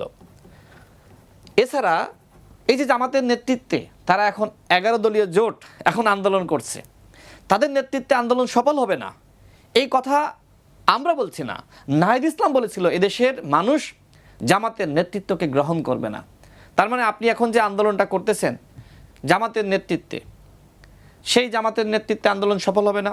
এবং নাহিদ ইসলাম আপনি যে কথা বলে গিয়েছিলেন এদেশের মানুষ জামাতকে গ্রহণ করবে না, এদেশের মানুষ ক্ষমতায় জামাতকে নেয়নি, জামাতের নেতৃত্বকে গ্রহণ করে নাই। সুতরাং এই কথাবার্তা তো একসময় এনসিপি এবং জামাতের মধ্যেই তো হয়েছে, তাই না? এখন কি বলবেন? তার মানে রাজনীতি আসলে ওই যে বলে না যে আদর্শ, আমি মনে করি আদর্শ না, মূল কথা হলো ক্ষমতা। আজকে যে সংস্কারের কথা আপনি বলছেন, আপনি বিশাল সংস্কারের ঠিকাদারি নিয়েছেন। আপনি যে সময় উপদেষ্টা ছিলেন আর আপনি যে সময় ক্ষমতায় ছিলেন, সেই সময় কেন গণহত্যার বিচার আর এই সংস্কার করেন নাই? কেন? কে আপনাকে নিষেধ করেছিল? গণ অভ্যুত্থানের পর পর আপনি যা করতে পারতেন এখন পারবেন? গণ অভ্যুত্থানের পরে কেন আপনি এগুলো করেননি? কেন সংস্কার করেননি? আপনি ডক্টর মোহাম্মদ ইউনূসকে আপনি বসালেন। ডক্টর মোহাম্মদ ইউনূস ঠিক আছে, আন্তর্জাতিকভাবে গ্রহণযোগ্য, ওই সময়ের প্রেক্ষাপটে তাকে দরকার ছিল। তিনি যে তার আত্মীয় স্বজনকে উপদেষ্টা বানালেন, তার ব্যাংকের কর্মচারীকে স্বাস্থ্য উপদেষ্টা বানালেন, এদেশের স্বাস্থ্য ব্যবস্থা অন্তর্বর্তীকালীন সরকারের আমল থেকেই নাজুক হয়েছে। এই যে হামে কতগুলো শিশু মারা গেল, দায়টা কার? অন্তর্বর্তীকালীন সরকারের। ওই সময়কার উপদেষ্টা যিনি ছিলেন তাকে আপনি ধরে এনে ফাঁসি দেন, তার বিচারটা করেন। আপনি সে বিষয়ে কেন কথা বলছেন না? আজকে সব দোষ বিএনপির, অথচ এই সমস্যাগুলো, এই সংকটগুলো অন্তর্বর্তীকালীন সরকার সৃষ্টি করে রেখে গিয়েছে। সেই সময় দেখেন এখন যে বলা হচ্ছে যে বিএনপি দলীয়করণ করছে, ওই সময় আপনি জামাতিকরণ, এনসিপিকরণ করেছিলেন। তো এখন বিএনপি সরকার, নির্বাচিত সরকার ক্ষমতায় আসলো, আপনি সকাল বিকাল গণ অভ্যুত্থানের হুমকি দিচ্ছেন, আবার আপনি বলছেন আপনার লোকগুলোকে আপনি বসিয়ে রাখেন। এটা সম্ভব? আপনি যদি এই সরকারকে সহযোগিতা করতেন, অবশ্যই সরকার আপনার যে লোকগুলোকে আপনি বসিয়েছিলেন সরকার রেখে দিত। কিন্তু আপনি স্বপ্ন দেখছেন এই সরকারের পতন। ভাই বললো না যে সবাই মিলে এখন সরকারের সমালোচনা করতে হবে, অন্তর্বর্তীকালীন সরকার, আওয়ামী লীগ, এগুলো গন কেস, এগুলো আর সমালোচনা করার প্রয়োজন নাই। তার মনোভাব তো এরকম। মানে তাদের দেখেন বর্তমান তাদের আমি দেখেন আমি কিন্তু কোনটা বাদ দিই না, বর্তমান সরকারের বয়স তো আপনার 2 মাসও হয়নি। এই 2 মাসের সরকারকে আপনি গণ অভ্যুত্থানের হুমকি দিয়ে ফেলাইতে চাচ্ছেন। আপনি বলছেন যে ওই সময় বিএনপি এবং অন্যরা কোনো দলই তারা আসলে ব্যানার নিয়ে মাঠে নেমে না। ভাই আমরা তো সবসময় ব্যানার নিয়ে মাঠেই ছিলাম 18 সালের পর থেকে। আমরা যখন নেমেছি আমাদের দলের ব্যানারে, গণ অধিকার পরিষদের দলের ব্যানারে, বিএনপি নেমেছে 19 জুলাই। আপনি যে ইতিহাসগুলো বলেন, একটা বলেন আর একটা বলেন না। আপনি বললেন যে ওই সময় বিএনপির মহাসচিব বলেছিল যে আমরা তো আন্দোলন নাই। রাত 10টার সময় বিএনপির সিনিয়র যুগ্ম মহাসচিব রুহুল কবির রিজভী সাহেব তিনি ওই সময় সাংবাদিক সম্মেলন করে আন্দোলনে তিনি সমর্থন দিয়েছিলেন, সংহতি জানিয়েছিলেন। ভুলে গেছেন? একটা বলেন আর একটা বলেন না কেন? ঠিক আছে, বিএনপির মহাসচিবের বক্তব্য ছিল, পরবর্তীতে দল হিসেবে ওই বক্তব্যের সংশোধনী দিয়েছে এবং সেই সংশোধনী রাত 10টায় ওই দিনই সাংবাদিক সম্মেলন করে। এই কথা আপনারা কেন বলেন না? ঠিক আছে, আপনি একটা সমালোচনা করেন, পরে যে সংশোধনী দিয়েছে, হ্যাঁ ওটা তো আমি দেখিনি, আপনি দেখেছেন, আমি দেখিনি। আপনি দেখেন, পুরো দেশের মানুষ দেখেছে, আপনি কেন দেখেন নাই? তাহলে আপনি এক চোখ অন্ধ করে রেখে আর এক চোখ দিয়ে দেখবেন, এটা কি হয় নাকি ভাই? তো ওটা মানুষ দেখেছে। এটা তো আসলে বিবেচনা না, আপনাকে দুইটাই বলতে হবে। একই দিনের ঘটনা আপনি একটা জানেন আর একটা জানেন না। What is this? এটা তো হইতে পারে না। ডকুমেন্ট দেখান আমাকে। এরপর আপনি বললেন যে ওই সময় ডকুমেন্টটা দেখান। আমি আপনাকে আমি নিজে আপনাকে এখনই দেখাবো। দেখান। আপনি সময় দিবেন আমাকে, বের করতে তো সময় লাগবে। বক্তব্য দিয়েছেন, শুনেন ভাই, আমরা একটু আলোচনা শুনে এটা তো বের করতে আপনাকে সময় লাগবে। আমি আপনাকে বলি, গণ অভ্যুত্থান নিয়ে দলকে রিপ্রেজেন্ট করবেন, কিন্তু আমি এখানে মিথ্যা কথা বলছি না। আমি মিথ্যা কথা কেন বলবো? এটা তো সবাই জানে। আপনি জানেন না, রুহুল কবির রিজভী সাহেব অনলাইনে ওই সময় রাত 10টার সময় সাংবাদিক সম্মেলন করেছিলেন। আমার কাছে লেখা আছে, তো সমস্ত গণ অভ্যুত্থান, সমস্ত হিস্ট্রি আমার কাছে লেখা আছে। আপনি বললে কি হবে নাকি? এরপরে আপনি বলেন যে ওই সময় বিএনপিকে নিষিদ্ধ করা হয়নি, জামাতকে নিষিদ্ধ করা হয়েছে। দেখেন ওই সময় শেখ হাসিনার প্রত্যেকটা বক্তব্য বা ওবায়দুল কাদেরের বক্তব্য ছিল বিএনপি জামাত, কিন্তু উনি দেখেন বলছে জামাত শিবিরের কথা বলেছে। হ্যাঁ, আমি অস্বীকার যাচ্ছি না যে জামাতের কথা বলে নাই, কিন্তু বিএনপি জামাত এই কথা বলেছে। আপনাকে সত্য বলতে হবে। আপনি একটা বাদ দিয়ে আর একটা যদি আপনি সামনে তুলে ধরেন, এই মিথ্যাচার আসলে জামাতের কাছ থেকে আমি প্রত্যাশা করি না। আপনারটা আপনি বলবেন, তো আপনি নিরপেক্ষভাবে বলবেন। আমি তো জামাতের কথা বললাম যে জামাত ছিল এই গণ অভ্যুত্থানে। আমি যদি বলি এই গণ অভ্যুত্থানে, আপনি বললেন যে আপনার নেপথ্যে থেকে জামাত শিবির ভূমিকা রেখেছে, সরাসরি জামাত শিবির ভূমিকা রেখেছে। আপনি তো আপনার দলকে রিপ্রেজেন্ট করতে পারছেন না। আপনি গণ অভ্যুত্থান সম্পর্কে আপনার স্টাডি নাই। শুনেন, আমি শেষ করি, আমারটা শুনে আপনি বলেন, কারণ গণ অভ্যুত্থানের সাথে আমরা ছিলাম। আপনি তো বলতে পারেন। আমি শেষ করি। আপনার জামাত শিবির তারা সরাসরি আন্দোলনে থেকেই এই আন্দোলন করেছে। আপনি আপনার দলকে ছোট করছেন। আমরা বলি এই আন্দোলন সবাই করেছে, সেটা বলেন, কিন্তু আপনি বিএনপি কে ছোট করতে গিয়ে আপনার দলকে আপনি ছোট করেছেন। আমরা বলি গণ অভ্যুত্থানটা জনগণ করেছে। অবশ্যই জনগণ করেছে। আমরা দলীয় ক্রেডিট দিচ্ছি না, দলীয় ক্রেডিট কেন ক্রেডিট নেবেন? আপনি সবাইকে ক্রেডিট দেন। ওই যে বলছি তো, আপনার দল তো সরাসরি নেতৃত্ব দিয়েছে, শিবির নেতৃত্ব দিয়েছে। আমরা সবাই মিলে করেছি। আপনি বিএনপি কে ছোট করতে গিয়ে, আপনি ছাত্র দলকে ছোট করতে গিয়ে আপনি সবাইকে ছোট করছেন। বলেন ভাই, একটা কথা আপনি বলেন, গণ অভ্যুত্থানের সময় প্রত্যেকটা দল যারা ফ্যাসিস্ট বিরোধী তারা সবাই একতাবদ্ধ হয়ে লড়াই করেছে। আপনি যদি আজকে এইভাবে নিজেকে বড় করতে গিয়ে বা আন্দোলনটাকে আপনি সাধারণ মানুষের একদম সাধারণ মানুষ করেছে, আমরা ছিলাম না, এই করতে গিয়ে যদি বিএনপিকে আপনি ছোট করতে চান, আপনি সবথেকে বেশি ছোট হবেন। একটা হিস্ট্রি আপনাকে বলি, একটু ছোট করে হ্যাঁ, আমাদের হাতে খুব বেশি সময়। জামাত ইসলামকে নিষিদ্ধ করা হলো, ওই সময় তো নুরুল হক নূরসহ অনেকে গ্রেপ্তার হয়েছিলেন, তাই না? তো ওই সময় বিএনপির স্থায়ী কমিটির সদস্য জনাব সালাউদ্দিন আহমেদ আমাকে বললেন যে রাশেদ, জামাতকে নিষিদ্ধ করা হয়েছে, তোমাদের দলের পক্ষ থেকে একটা বিবৃতি দাও। এমনকি বিএনপির সেই বিবৃতি যেটা আসলে লেখা হয়েছিল, যেটা জামাতের এই নিষিদ্ধের বিপক্ষে, যেটা আওয়ামী লীগ সরকার করেছিল, ফ্যাসিস্ট সরকার, তার বিপক্ষে বিএনপি বিবৃতি দিয়েছিল। সেই বিবৃতি কিন্তু আমাকে আগেই দিয়েছিল, যেটা দেখে তোমরা একটা বিবৃতি দাও। তো এইটা আপনি এই হিস্ট্রিগুলো কেন বলেন না? আপনাকে বলতে হবে যে ওই আন্দোলনে বিএনপি, জামাত, হেফাজতে ইসলাম, গণ অধিকার পরিষদ সহ আরও যে রাজনৈতিক দলগুলো তারা একসাথে কাজ করেছে, এইটা আপনাকে স্বীকার করতে হবে। এবং এই যে সমন্বয়গুলো, রাজনৈতিক দলগুলোকে নামানোর জন্য যে সমন্বয়, এই সমন্বয় তো বিএনপি করেছে। আমি বলবো আপনাদের নেতা আব্দুল্লাহ তাহের ভাই, তিনি তো অসুস্থ, এখন মনে হয় হাসপাতালে আছেন, একটু জিজ্ঞেস করবেন যে ওই সময় কি আসলে জনাব সালাউদ্দিন আহমেদ, বাংলাদেশের বর্তমান প্রধানমন্ত্রী, ওই সময় বিএনপির অ্যাক্টিং চেয়ারম্যান, তার সাথে কি আসলে জনাব সালাউদ্দিন আহমেদ আপনাকে টেলিফোনে আন্দোলনে নামার জন্য কথা বলিয়ে দিয়েছিলেন? একটু জিজ্ঞেস করবেন। আমার কাছে রেকর্ড আছে, আমি গণ অভ্যুত্থান নিয়ে একটা বই লিখতেছি। ওই যে বললো না যে ভাই আমি শুধু নাই, তা আমার কাছে তো সব হিস্ট্রি আছে, পুরো গণ অভ্যুত্থানের স্টাডি আমার কাছে আছে। আমরা পেলে খুশি হবো, লিখে দেন, অসুবিধা নেই। আমি তো বলতেছি আপনি তো, আপনার কাছে স্টাডি নাই, সঠিক তথ্য নাই, যে জন্য আপনি টকশোতে এসে উল্টাপাল্টা বলতেছেন। আমার তথ্য আমি যা জানি আপনি কেন জানবেন না? আপনি যখন কথা বলবেন আপনাকে জানতে হবে। আমি দায়িত্ব নিয়ে কথা একজন বলি। রাজনৈতিক নেতা হিসেবে টকশোতে যখন আপনি এসেছেন, রাশেদ ভাই, আপনাকে এইটাও বলতে হবে, ওইটাও বলতে হবে। আপনি সবসময় গলার আওয়াজটা নামান ভাই। ভাই গলার আওয়াজ তো নামিয়েই বলতেছি, আমার কথা আমি বলতেছি। আমি কিন্তু জানি না আপনি এখানে আসবেন যে আজকে এখানে। আপনি টোনটা ছোট করেন ভাই। টোন কেন ছোট করবো? আমার কথা আমি বলছি, আপনার সামনে আপনি বলবেন, টোন বড় করে বলবেন। রাজনীতিক কাটিসি আছে ভাই, কাটিছি তো আছে, আমি তো আমারটা বলছি, আপনি আপনারটা বলবেন, সমস্যা কি? বিএনপি দলকে রিপ্রেজেন্ট করেন, ভালো কথা, অসুবিধা, দল পথ পাবে। ভাই আমাকে কথা বলতে দেন, আপনারটা আপনি বলেন, সমস্যা কি? আপনি তো আপনার সময় আমাকে বলতে দেন, দিয়েছেন? আপনি কি আপনার সময় আমাকে বলতে দিয়েছেন? আপনি গলার টোন বড় করছেন। আরে ভাই, আমি আমার কথা বলছি, আপনি আপনার কথা বলবেন, টোন বড় ছোট কি আছে? আমি এই জন্য বলি, আপনি যে সারা দিন হুমকি দিচ্ছেন গণ অভ্যুত্থান আরেকবার ঘটাবেন, বিএনপিকে নামিয়ে দিবেন, তখন গলার টোন কি ছোট করে?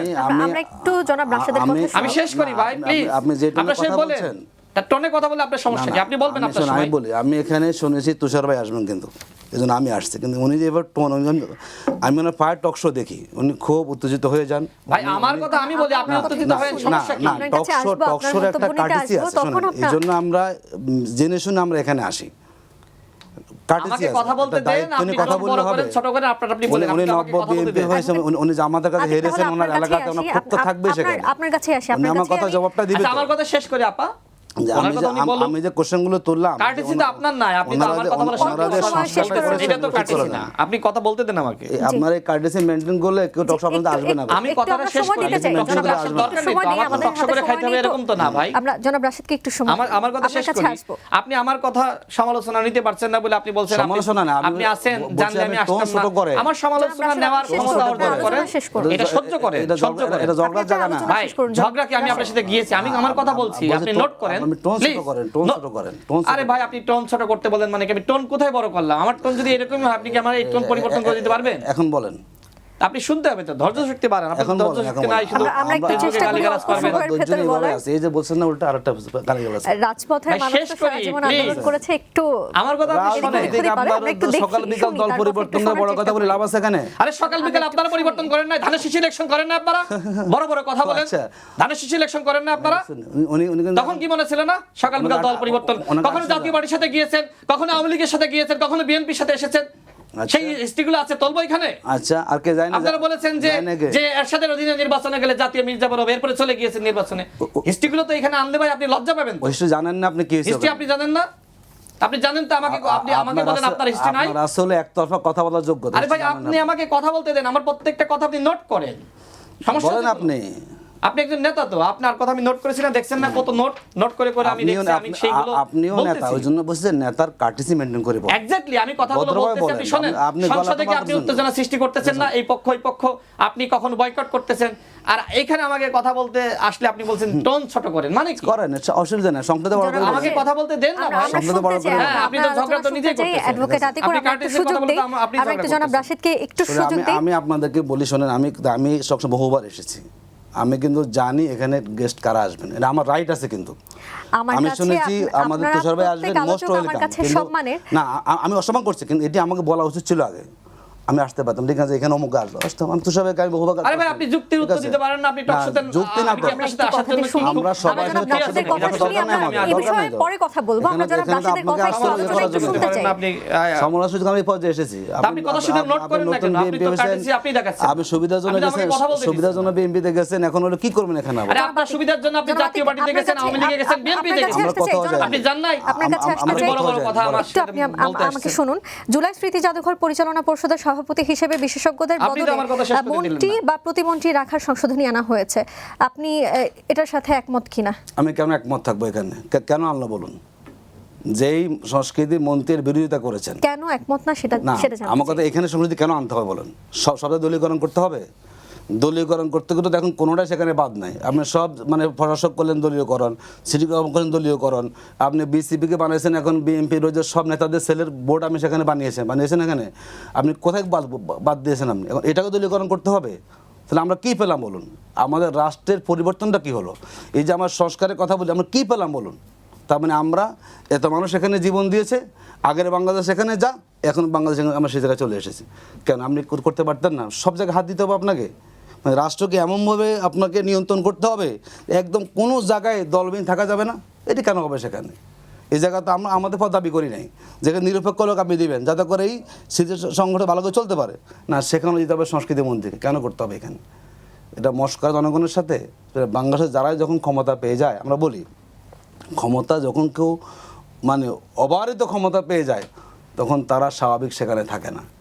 আমরা মনে করি এই যে ক্ষমতার একটা ভারসাম্য আনার জন্য তো আমরা সংস্কারের কথা বলেছি, কিন্তু এখন 2/3 মেজরিটি ওনারা পেয়েছেন, পাওয়ার পর এখন আর কোনো সংস্কারের দোহাই না। ওনারা যেভাবে চাইবেন সেভাবেই হবে, সেভাবে জনগণকে মানতে হবে। এই জন্য নাহিদ ইসলাম উনি তো বিপ্লবের ঘোষণা তিনি দিয়েছেন, তিনি মানে 5 দফার ঘোষণা তিনি দিয়েছেন সেখানে। তা যে কথাটা তিনি বলতেই পারেন, কারণ তারা তো আন্দোলন করেছেন, তারা সেখানে তখন কিডন্যাপ হয়েছেন। আমি মনে করি আমরা কেউ কিন্তু সরকারের অকল্যাণ চাই না, বারবার আমরা বলি। একসাথে আমরা দীর্ঘ সময় আন্দোলন করেছি, আমরা সবাই ফ্যাসিবাদের আমলে এক কাতারে ছিলাম। আমরা শুভাকাঙ্ক্ষী হিসাবে বলি যে জনগণের যে ম্যান্ডেটটা দিয়েছে, জনগণ যে সংস্কারটা চেয়েছে, জনগণের কথাটা চিন্তা করে দলীয় বিবেচনাকে উপেক্ষা করে যদি করা হয় অসুবিধা কি বলুন তো? এই সংস্কার মানলে কি কেউ বিএনপির ক্ষমতা নিয়ে যাবে? সরকার পতনে আন্দোলন হবে? মানে কথাগুলো কেন আসছে? কথাটা এই জন্যই আসছে যে ওনারা এখন উল্টো দিকে হাঁটা শুরু করেছেন। যদি ওনারা সঠিকভাবে হাঁটতেন, যদি ওনারা সংস্কার প্রতি শপথ নিতেন, দেশটা কিন্তু ভালোই চলতো। আমরা কেউ জোর করে এসে বিএনপিকে বিক্ষোভ করে তাড়িয়ে দিতাম, এই ধরনের কোনো মানসিকতা আমরা পোষণ করি না। এবং আমরা যখন বিরোধী দলে আছি, আমরা বারবারই বলি আমরা দায়িত্বশীল ভূমিকা রাখতে চাই, আমরা সরকার সহযোগিতা করতে চাই, ভুল ধরিয়ে দিতে চাই। আমরা এসে হঠাৎ করে রাস্তা ব্লক করে দিয়ে সরকারের পতন চাই, এই ধরনের কিন্তু বক্তব্য কখনো জামাত দেয়নি। আমরা এখনও বলি যদি সরকার জনগণের দৃষ্টিভঙ্গিকে সামনে রেখে দেশ পরিচালনা করে, আমরা আমাদের জায়গা থেকে শতবার সহযোগিতা করব। এটা আমরা এখনও বলি এবং সেই দায়িত্ব নিয়ে আমরা সেটা করতে চাই। কিন্তু সরকার যদি মনে করেন গণভোট বাদ দিয়ে দিলেন, যে জায়গাগুলোতে বিগত সময়ে মানে আমরা ফ্যাসিবাদী কাঠামো তৈরি হয়েছে সেগুলো কোনো একই কাঠামোতে রেখে দেন, তার আগামী রাজনীতি কিন্তু আবার উত্তপ্ত হয়ে যাবে, আবার মায়ের বুক খালি হবে, আবার বিশ্ববিদ্যালয় ক্যাম্পাসে রক্ত ঝরবে, আবার আবু সাইদের মতো সন্তানকে জীবন দিতে হবে। যদি ধরি যে 2001 সাল থেকে প্রায় 23 বছর আপনারা কিন্তু বিএনপির সাথে জোট করেছেন, তখনও তো বিভিন্ন সময় দলীয়করণের কথা আমরা শুনেছি, তখন কি আপনারা এই ধরনের প্রতিবাদ করেছিলেন? না, দেখুন প্রতিবাদ করেছি আমরা, কেন করবো প্রতিবাদ? আমরা কেন? আমরা একসাথে করেছি, একসাথে কাজ করে সরকার গঠন করেছি না আমরা এখানে। মুশকিল হলো আমরা সরকার কতটুকু ছিলাম? মাত্র 2 জন মন্ত্রী ছিল আমাদের, নাকি পুরো গভর্নমেন্ট তো বিএনপির। আমি চাইলেই কি একটা বড় সব মিনিস্টার তাদের আমার প্রতিবাদে ডেউকে উঠবে? আসলে এখন না ডেউ উঠছে, কারণ আমি বিরোধী দলে আছি, আমার এখানে অবস্থান সেখানে আছে।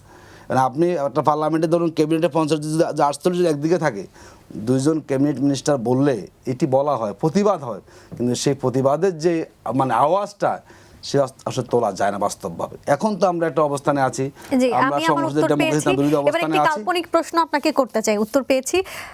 যদি কখনো আওয়ামী লীগ ফিরে আসে, আমি আবারও বলছি এটা একটি কাল্পনিক প্রশ্ন, যদি কখনো আওয়ামী লীগ ফিরে আসে আপনারা কি আবারও বিএনপির সাথে জোট করবেন? সেটা ওই সময় আসুক, ওই সময়টা আসুক, এরপর দেখা যাবে। আমরা এখন এটা নিয়ে ভাবছি না, নিশ্চিত বলতে পারছেন না আপনি? আসুক সময়টা। বাংলাদেশের রাজনীতি ডে বাই ডে পরিবর্তন হচ্ছে, ঠিক আছে? আওয়ামী লীগের আসার পরিবেশ তৈরি হোক, আওয়ামী লীগ আসুক, বহু সময় আছে। আমরা ভেবে নিতে পারি আসলে আবার জোটে যাবেন আপনারা? হ্যাঁ, তার মানে কি আমরা ভেবে নিতে পারি আসলে আপনারা আবার বিএনপির সাথে জোটে যাচ্ছেন? রাজনীতিতে অগ্রিম সব কথা বলা যায় না, সময় আসুক, কি হবে সেখানে দেশের জন্য, জনগণের জন্য আমরা সেদিকে যাব। জনগণের সেন্টিমেন্টকে সামনে রেখে আমরা সেখানে সিদ্ধান্ত নেব। সুতরাং এটি সময় বলে দিবে তখন কি অবস্থা হবে। দেশের স্বার্থে, জনগণের স্বার্থে আমরা মনে করি আমাদের যা যা কল্যাণ, যে ঐক্য দরকার সেই ঐক্য অবশ্যই আমাদের থাকবে। আপনি তো বেশ অনেকখানি পজিটিভ কথা বললেন, এবং এখন যেহেতু এত পজিটিভ কথা বলছেন, তাহলে এই সময়ে এসে এত তর্ক বিতর্ক সৃষ্টি হচ্ছে কেন? আমাদের বিরোধী দল আমরা এখন আমাদের বলবে শোনেন, এটা গণতান্ত্রিক দেশ না, আমরা তো একই জায়গায় ছিলাম, এখন যদি বিরোধিতা আমরা নাই করি তো আমাদের অবস্থানটা কোথায় সেখানে? আমরা সরকার ভুল করে আমরা দৌড়িয়ে দেবো সরকারকে, এটা আমাদের দায়িত্বের অংশ। আপনি তো বললেন যে আগে জানলে সব আসতেন না, আমরা একা সেজন্য বলছি। না, আমি কেন বলছি শোনো, এগুলো আমার তো রাইট আছে সেখানে, আমি জানবো না আমি যে আমার সাথে কে বসতেন এখানে। দেখুন আমি যে মেসেজে কিন্তু দুজনের নাম লেখা আছে সেখানে, তাহলে আমি আর সে তো আপনার পুরনো জোটের সঙ্গী। না সেটা আলাদা বিষয়, কিন্তু কথার কোনো কাউন্টার কিন্তু না আমি কোনো কাউন্টার দরকার নেই তো, আমার কথাগুলো শুনলে সব কথা কাউন্টার দেওয়ার কোনো প্রয়োজন সেখানে নাই। আমার কথা হলো আমরা তো জি, রাজনীতি জি, করি, আমাদের আমি কথা এবার বলার আমাদের আরেকজন যে আলোচক ঠিক থাকার অনেকক্ষণ মধ্যে ধরে সেখানে বসে আছেন, করলাম। তার কাছে একটু যেতে চাই। জনাব তুষার, বিরোধী দলীয় চিফ হুইপ নাহিদ ইসলাম সরাসরি অভিযোগ করেছেন যে বর্তমান সরকার শ্রমিকদের রক্তের উপর দাঁড়িয়ে ক্ষমতায় এসে বেমানি করেছে। আপনার কি মনে হয়, এই কথা কেন বলছে? তাদের ভেতর যে সমঝোতা ছিল তাতে ফাটল ধরেছে কিনা? একই প্রশ্ন কিন্তু আমি জনাব রাশেদকেও করেছিলাম। আপনার উত্তর এবার নিতে চাই। আমি একটু লম্বা সময় নেই আপনার কাছ থেকে, অবশ্যই। কারণ সবার কথা শুনছিলাম। আমি আজকে এখানে সবচেয়ে ধৈর্যশীল ব্যক্তি। যে বিষয়টি শুরুতে একটু পরিষ্কার করি, এটা হচ্ছে আমার একটা ক্ষোভের বহিঃপ্রকাশ। আমি এমন ব্যক্তি যে আমি কোনোদিনই কারো দিকে ডিম ছুঁড়ে মারবো না, কিন্তু আমি দেখে দুঃখ পেয়েছি যে নোবেল বিজয়ী, শান্তি পুরস্কার বিজয়ী, এত লেখাপড়া করা, পিএইচডি করা, আরও অনেক পিএইচডি নিয়ে বানানো একটা সরকারের নেতা হয়ে উনি মানুষজনকে মব শিখিয়েছেন। উনি মানুষজনকে ডিম মারার পরে কোনো নিন্দা করেন নাই, মানুষকে জুতাপিটা করলে ওনার সরকারকে নিয়ে কোনো ব্যবস্থা করেন নাই। বিভিন্ন সম্মানিত ব্যক্তিদের ছবি বিশ্ববিদ্যালয়ের কেন্দ্রস্থলে বসিয়ে লোকজন অকথ্য কুকথ্য ভাষায় গালিগালাজ করছে এবং জুতাপিটা করছে, উনি সেখানে কাউকে গ্রেপ্তার করেন নাই। তো এই লোককে আসলে সম্মান প্রদর্শন করার কিছু নাই। আমি অসম্মান প্রদর্শন করার জন্য এই কথাটা বলেছি, কিন্তু আমি এখানে পরিষ্কারভাবে বলি যে এই কাজকে আমি কোনোদিনই সমর্থন করব না, আমি এই কাজটাকে আমি পছন্দ করি না। কিন্তু এত অপছন্দের একটি কাজ আমি নিজেকে দিয়ে বলেছি এই কারণে যে উনি অবস্থাটা এমন জায়গায় নিয়ে গিয়েছেন যে আমার মতো লোকও ওনাকে দেখলে এই ধরনের একটা কাজ করে ফেলতে পারে। এইবার আসেন, এই ভদ্রলোক, আমি ভদ্রলোক না বলি, এই ভদ্রলোক লেবাসধারী ব্যক্তি যখন প্রধান উপদেষ্টা ছিলেন তখন উনি মানুষজনকে উৎসাহ দিয়েছেন আইনকে হাতে তুলে নেওয়ার জন্য। আইন হাতে তুলে নিয়ে মানুষজন অগ্নিসংযোগ করেছে। উনি বিদেশি সংবাদ মাধ্যমকে বলেছেন এটা সেলিব্রেশন। আমার পরিষ্কার মনে আছে সেলিব্রেশন শব্দটা উনি ব্যবহার করেছেন। এটা উদযাপন। মানুষের ঘরবাড়ি ভেঙে, তাদেরকে হত্যা করে, তাদেরকে হাত পা ভেঙে, তাদেরকে ভাত খাইয়ে নিয়ে, তারপরে ভাত খাওয়ানোর পরে পিটিয়ে মেরে, এটা সেলিব্রেশন।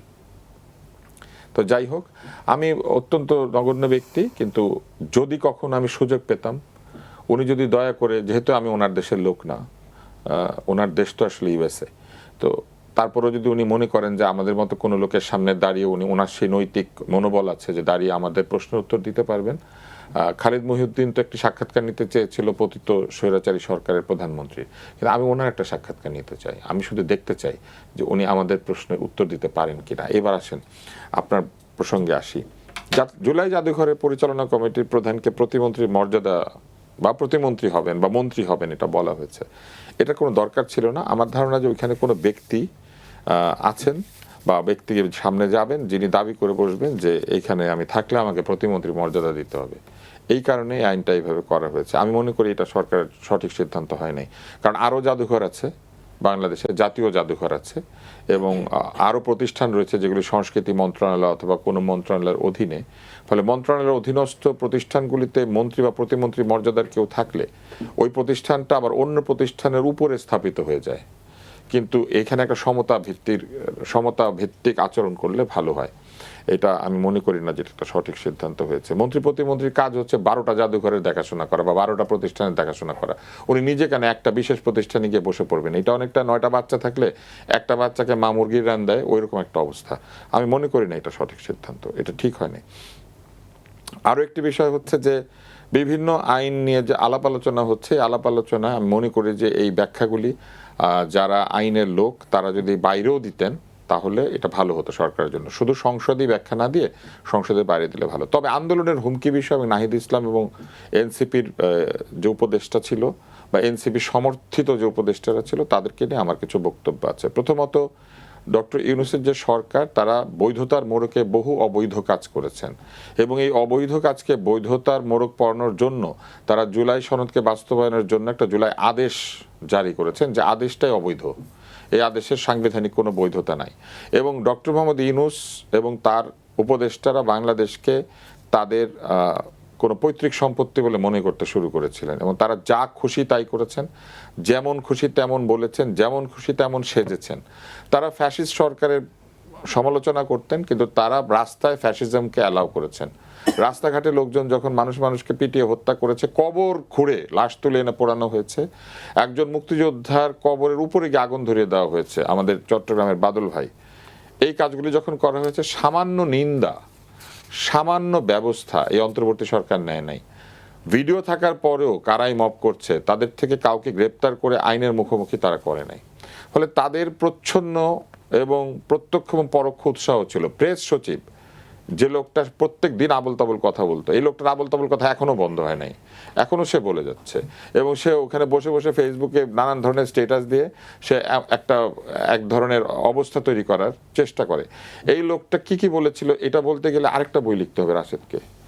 হ্যাঁ, এই লোকটাই হয়ে দাঁড়িয়েছিল ডক্টর ইউনূসের মাইক্রোফোন, এবং এই মাইক্রোফোন যা খুশি তাই বলেছে। একটা বিদেশি সংস্থায় চাকরি করা লোক যে এই ধরনের অযৌক্তিক কথা বলতে মাইক্রোফোন পারে। হয়েছিলেন নাকি ভয়েস হয়েছিলেন? আমাদের এখানে অনেক অতিথি এসেছেন, তারা বলেছেন যে ডক্টর ইউনূসের ভয়েস হয়েছিলেন। মাইক্রোফোনে তো মানে মাইক্রোফোন কি হয়? মাইক্রোফোনে তো বলার যন্ত্র, সে নিজের কথাটা বলে না, সে নিজের কথাটা বলে না, সে আরেকজনের কথা বলতে থাকে। এই জন্য উনি মাইক্রোফোন, ওনার ভয়েস, উনি তো ওনার নিজের ভয়েস কি এটা তো আমরা জানি না। কিন্তু দেখেন, উনিও মবে উৎসাহ দিয়েছেন। এইবার আসেন মব থেকে সরে আসি। বিগত অন্তর্বর্তী সরকারের দায় কেন এই সরকারে নিতে হবে, এটা তো একটা প্রশ্ন। তাহলে শেখ হাসিনা সরকারের দায় অন্তর্বর্তী সরকারের নেওয়া উচিত ছিল? ব্যাপারটা এরকম না যে সরকারের দায় সেই সরকার নিবে। এখন আন্দোলনের হুমকি দিচ্ছেন না, এই এনসিপি এবং এই প্রধান উপদেষ্টা এবং উপদেষ্টাদের বাড়ির থেকে এক উপদেষ্টা ছাগল আরেক উপদেষ্টা জবাই করে খেয়ে ফেলেছে, একটা শিশুর পালিত ছাগল, এবং আইন উপদেষ্টা ওই ছাগল মারার বিচার করতে পারেন নাই। এইটাই তো সে অন্তর্বর্তী সরকার, যে তার সন্তানের পালিত ছাগল আরেকজন চুরি করে খেয়ে ফেলে, একটা ছাগল চুরি করে। একটা ছাগল যে চুরি করে, আপনার কি মনে হয় কোটি কোটি টাকা সামনে ছিল তারা সব সৎ ছিল?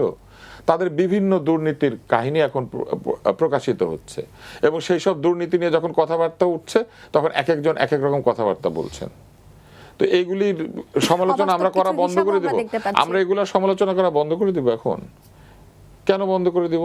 এই যে এই তথাকথিত অন্তর্বর্তী সরকার যে অসংখ্য চুক্তির বিরুদ্ধে কথা বলেছে, আধিপত্যবাদের বিরুদ্ধে কথা বলেছে, অথচ নিজেরা আধিপত্যবাদের কাছে মাথা নত করে নাকে খত দিয়ে দিয়েছে। তারা সারাক্ষণ বলেছে টেন্ডারে দুর্নীতি হয়, টেন্ডার বাণিজ্য হয়, অথচ অন্তর্বর্তী সরকারের সময় বাংলাদেশের পোর্ট, যেটা জনগণের সম্পত্তি একদম, সেটা একটা বিদেশি সংস্থার হাতে দেওয়া হচ্ছে। কোনো অসুবিধা নাই, দিতে পারেন, কিন্তু যে প্রক্রিয়াতে দেওয়া হয়েছে মাত্র 11-12 দিনের মধ্যে সমস্ত কাজ কমপ্লিট করে,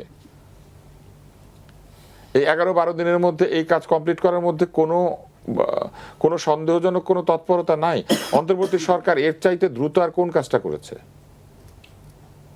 করে নাই। সেটা আপনারাই বলতে পারবেন। করে নাই। এখন এই অন্তর্বর্তী সরকার বিষয় নিয়ে কথা বলেছেন, এই অন্তর্বর্তী সরকারকে নিয়ে আমরা সমালোচনা করেছি, যখন শেখ হাসিনা সরকার ছিল তখনও সমালোচনা করেছি, আমরা প্রয়োজনে এই সরকারের সমালোচনা করব। কিন্তু আন্দোলনের জায়গায় এসে আমি আপনাকে উত্তরটা দিই। আপনি জিজ্ঞেস করেছিলেন যে এই যে আন্দোলনের ডাক, এটা অযৌক্তিক। এনসিপির ডাকে বাংলাদেশে আর কোনোদিন কোনো আন্দোলন হবে না, কারণ এনসিপি তার বিশ্বাসযোগ্যতা নষ্ট করে ফেলেছে। আমি আপনাকে ওদের কয়েকটা কথা বলে আমি উদাহরণ দেই।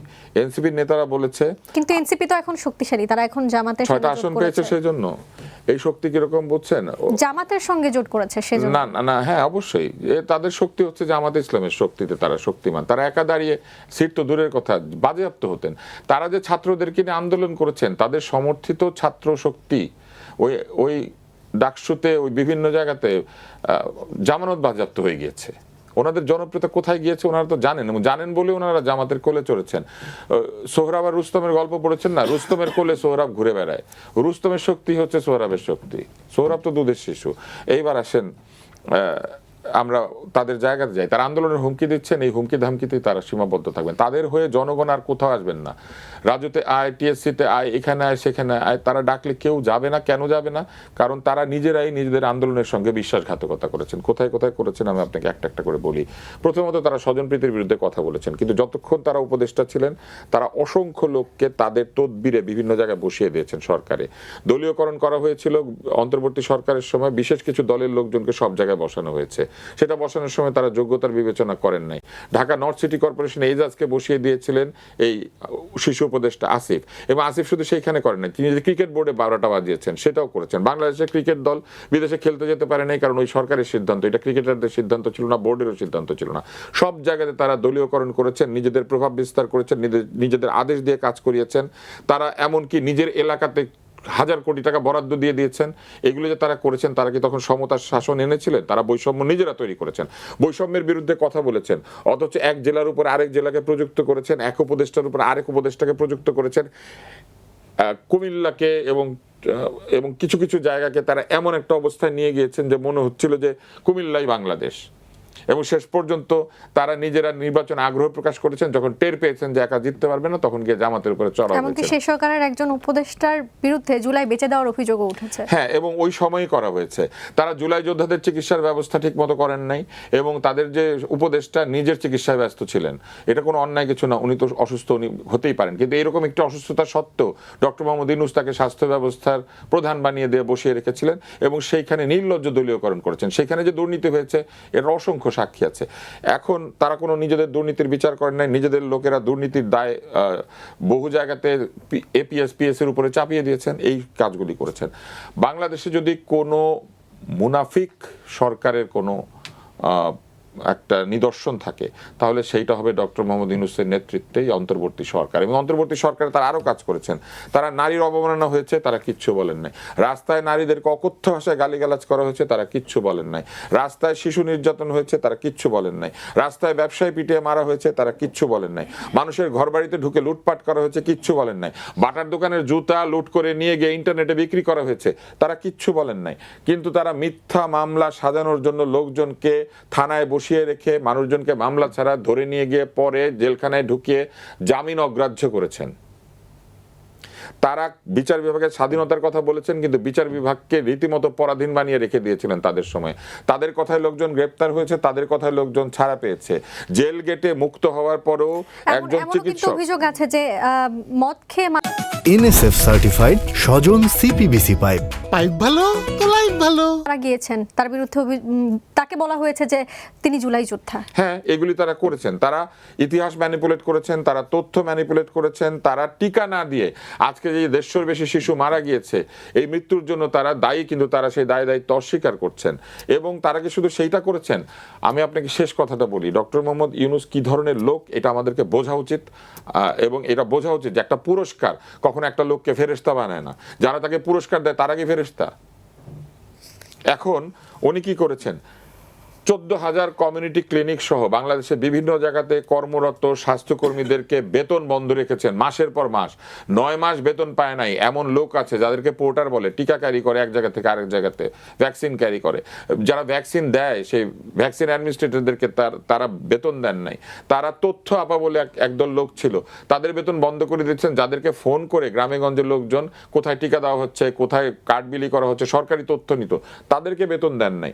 না দিয়ে এই লোকগুলি না খাইয়ে রেখেছেন। অথচ এই গত 1 সপ্তাহ আগে তিনি তার নিজের স্বাস্থ্য প্রতিষ্ঠান আছে একটা, সেখানে গিয়ে বলেছেন 10,000 স্বাস্থ্য কেন্দ্র তারা তৈরি করবেন এবং সেইখানে তারা জনগণকে স্বাস্থ্য সেবা দিবেন। তা আমি যদি বলি যে তার ব্যবসাকে টিকিয়ে রাখার জন্য তিনি সরকারি কমিউনিটি ক্লিনিকগুলিকে ধ্বংস করে দেওয়ার চেষ্টা করেছিলেন, নিজে 10,000 ক্লিনিক খুলবেন, সেই জন্য তিনি 14,000 কমিউনিটি ক্লিনিকের এই হাজার হাজার কর্মীকে তিনি বেতন ছাড়া রেখে দিয়েছিলেন। তিনি এসেছিলেন তার নিজের ব্যবসার জন্য ক্ষেত্র প্রস্তুত করতে। তিনি নার্সিং কলেজ চালু করেছেন, তিনি তার ইউনিভার্সিটি চালু করেছেন, তিনি জাপানে কেয়ার গিভার পাঠাবেন সেই জন্য নিজের প্রতিষ্ঠানের নামে লাইসেন্স ইস্যু করেছেন। তিনি তার নিজের কর মাফ করেছেন। তিনি ভবিষ্যতে কেউ নোবেল পেলে যেন কর না দিতে হয় সেটা পর্যন্ত বন্ধ করেছেন। নিজের প্রতিষ্ঠান ক্ষুদ্র ঋণদাতা প্রতিষ্ঠান হিসেবে নিবন্ধিত না, কিন্তু সেই প্রতিষ্ঠানকে ক্ষুদ্র ঋণ প্রতিষ্ঠান হিসেবে আওতায় নিয়ে এসে তাকে ট্যাক্স হলিডে দিয়ে দিয়েছেন 5 বছরের জন্য। এবং তিনি তার নিজের মামলাগুলি কি পদ্ধতিতে উইথড্র করেছেন, তিনি নির্দেশ বলে উইথড্র করেছেন। একদিকে লোকজনের নামে ভুয়া মামলা দেওয়াচ্ছেন, লোকজনকে মামলা দিয়ে আটক করে রেখে দিচ্ছেন, জামিন অগ্রাহ্য করছেন। অন্যদিকে নিজের মামলাগুলি তিনি আইনি প্রক্রিয়া তুলে নিয়েছিলেন এবং শেষ মুহূর্তে নিজেকে ভিআইপি ঘোষণা করেছেন। শেষ মুহূর্তে নিজেকে ভিআইপি ঘোষণা করে এসএসএফ এর নিরাপত্তা নিচ্ছেন। এবং এই জন্য আমি বলেছি যে একা হাঁটতে পারলে হাঁটতো, ডিমের ভয়ে উনি এসএসএফ নিয়েছেন। ওনাকে কে কি করবে? ওনাকে কেউ কিছুই করতো না, কিন্তু উনি নিজে আতঙ্কিত। এই আতঙ্ক থেকে তিনি এই কাজগুলি করেছেন। এবং শুধু তাই না, তিনি যে আলোচনার মধ্যে ছিলাম, তিনি শেষ পর্যন্ত কোথায় গিয়ে দাঁড়িয়েছেন? তিনি শেষ পর্যন্ত দাঁড়িয়েছেন রোহিঙ্গাদেরকে পর্যন্ত উনি কথা দিয়ে কথা রাখেন নাই। রোহিঙ্গাদেরকে বলেছিলেন যে উনি আরাকানে তাদেরকে ফেরত পাঠাবেন, এই বছর নাকি তারা নামাজ পড়বে, এরপর ঈদের নামাজ পড়বে। উনি নিজে এই বছর ঈদের নামাজ কোথায় পড়েছেন? এই প্রশ্নটা আমি সব জায়গায় গেলে করি। এই বছর উনি নিজে কোথায় পড়েছিলেন? রোহিঙ্গা তো দূরের কথা।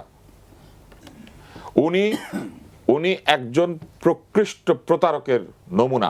এবং আসিফ মাহমুদ সজীব ভুঁইয়া নিজের মুখে বলেছেন যে স্বয়ং সেনাবাহিনী সহ অনেক প্রতিষ্ঠান তাকে ওই পদে চায় নাই, তারা তাকে ওইখানে বসিয়েছিলেন এগুলা করার জন্য। যে উপদেষ্টারা বিপ্লবের পরে, যে বিপ্লবের নেতৃত্বের একাংশ বিপ্লবের পরে বিপ্লবকেই ধ্বংস করে ফেলে, তাদের ডাকে লোকজন এসে রাস্তায় আরেকবার দাঁড়াবে? অসম্ভব। চেষ্টা করে দেখতে বলেন। জি, আমি অনেকক্ষণ আপনার কথা শুনছিলাম এবং মনোযোগ দিয়ে শুনছিলাম, আমাদের আলোচকরাও মনোযোগ দিয়ে শুনছিলেন। তবে বলতে চাই যে শুনতে আলোচনা জি জি বলার জন্য। জি বলুন। আচ্ছা, এবং এখন জামাত ইসলাম যদি না থাকতো, তারা প্রত্যেকে জামানত বাজেয়াপ্ত হয়ে তাদের দল তাদের এখন নাই হয়ে যেত। শুধু জামাতের অনুগ্রহে, স্নেহে তারা এবার সংসদে যেতে পেরেছেন, নাহলে এই 6টা সিটও জামাত পেত। আপনি যেমনটি বলছেন যে তরুণরা বা এনসিপিরা নিজেরাই উপদেষ্টাদেরকে নিয়ে বিভিন্ন সময় প্রশংসা করেছে, আবার তারাই কিন্তু বলেছে যে আসিফ নজরুল জুলাই বেচে দিয়েছে। একদম নাম উল্লেখ করে আসিফ বলেছেন। নজরুল জুলাই বিক্রি করে থাকেন, ওনারা বসে বসে ওখানে কি করছিলেন তখন? এলজিআরডির পয়সা করে হাতাচ্ছিলেন। ওনারা তখন বাধা দেননি কেন? ওনারা তখন প্রতিবাদ করেন নাই কেন? যখন এই প্রেস সচিব বলে দিল যে ভবিষ্যতের প্রধানমন্ত্রী বেরোয় আসছে ওইখান থেকে, নাহিদুল ইসলামকে, তখন তারা বলেন নাই কেন যে এগুলা ঠিক না, এগুলা এক ধরনের ভুল কথা? তখন তো তারা বলেন নাই। ভবিষ্যতের প্রধানমন্ত্রী এখন কেন একটি দলের অনুগ্রহে হুইপের পদে বসে আছেন? আর এই ভবিষ্যতের প্রধানমন্ত্রী যে কয়দিন মন্ত্রী ছিলেন, তথ্য মন্ত্রণালয়ের কি অবস্থা?